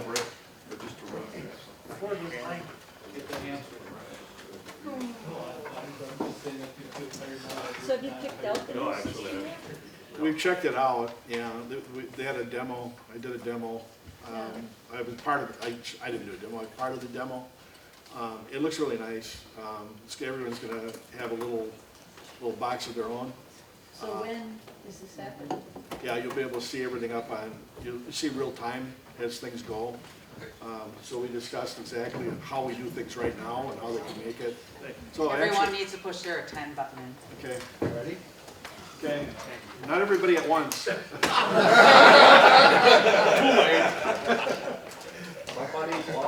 Yeah, do it slow but sure.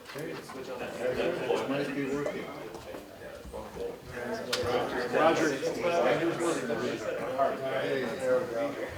Okay. Push again. Ken, there you go. We'll do it. Okay, you're good. You're in. Okay, is there further discussion on the ordinance, the resolution 39? Okay, we'll vote on this electronically.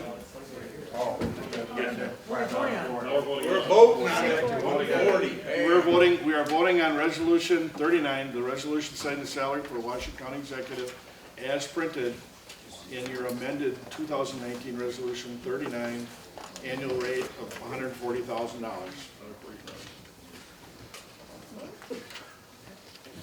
Yes, you can.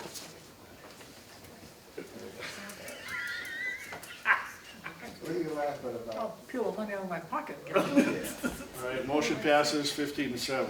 Thank you. Amen. Amen.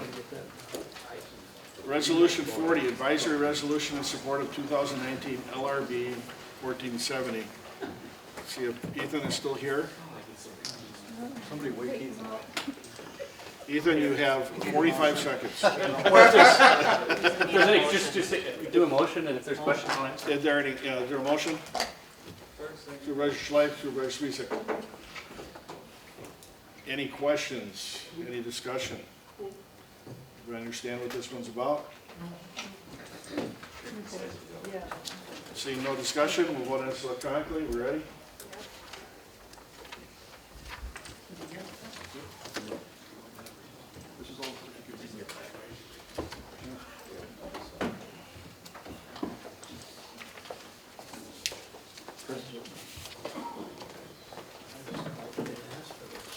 Motion passes 21-1. 2019 Resolution 41, grant application for the Adult Court Discretionary Grant, Human Services. We need a motion. Motion, Supervisor Basil. Mr. Chairman, procedurally, we'll need a vote to suspend rules. This particular resolution is coming straight to the board, did not go through Human Services Committee. The reason for that was because of the timeliness this had to get before the board, and we didn't have time to get to committee first. So it's a two-thirds vote. Supervisor Mahalik, Supervisor Mary, second. You want to explain it again, Brad? Yeah, we'll need a two-thirds vote to suspend the rules so that this resolution can be considered by the county board. Normally, our rules require it to go through committee first, but because this is very time sensitive, we couldn't wait for the Human Services Committee to meet later this month to take this up. And Supervisor Dice was aware and gave her blessing to bring it to the board directly. Thank you very much. I was just going to ask that regarding Supervisor Dice. Again, our prayers for her quick recovery. So she understands this. This is just to be able to accept a grant, but we have to do the two-thirds procedural vote in order to be able to bypass the committee, and the chair of that committee definitely gives it. I'm sure it would have passed because accepting grant money is something that we do. Thank you. Okay, seeing no further discussion, we'll vote on suspending the rules. Ready? To suspend? Yeah, to suspend the rules.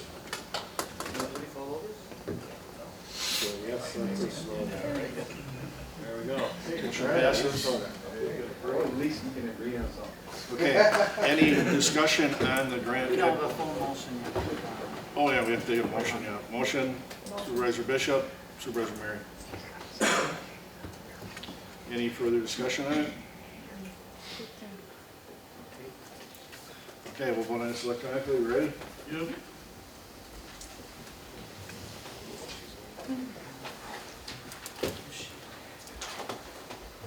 Motion passes unanimously. Executive Committee meets October 15th, 6:00 p.m. That is the budget hearing. If you can, please plan on attending. Chris is bringing beer. Next meeting date for us here will be Wednesday, November 13th, 2019, 6:00 p.m. Everybody adjourned. Thank you.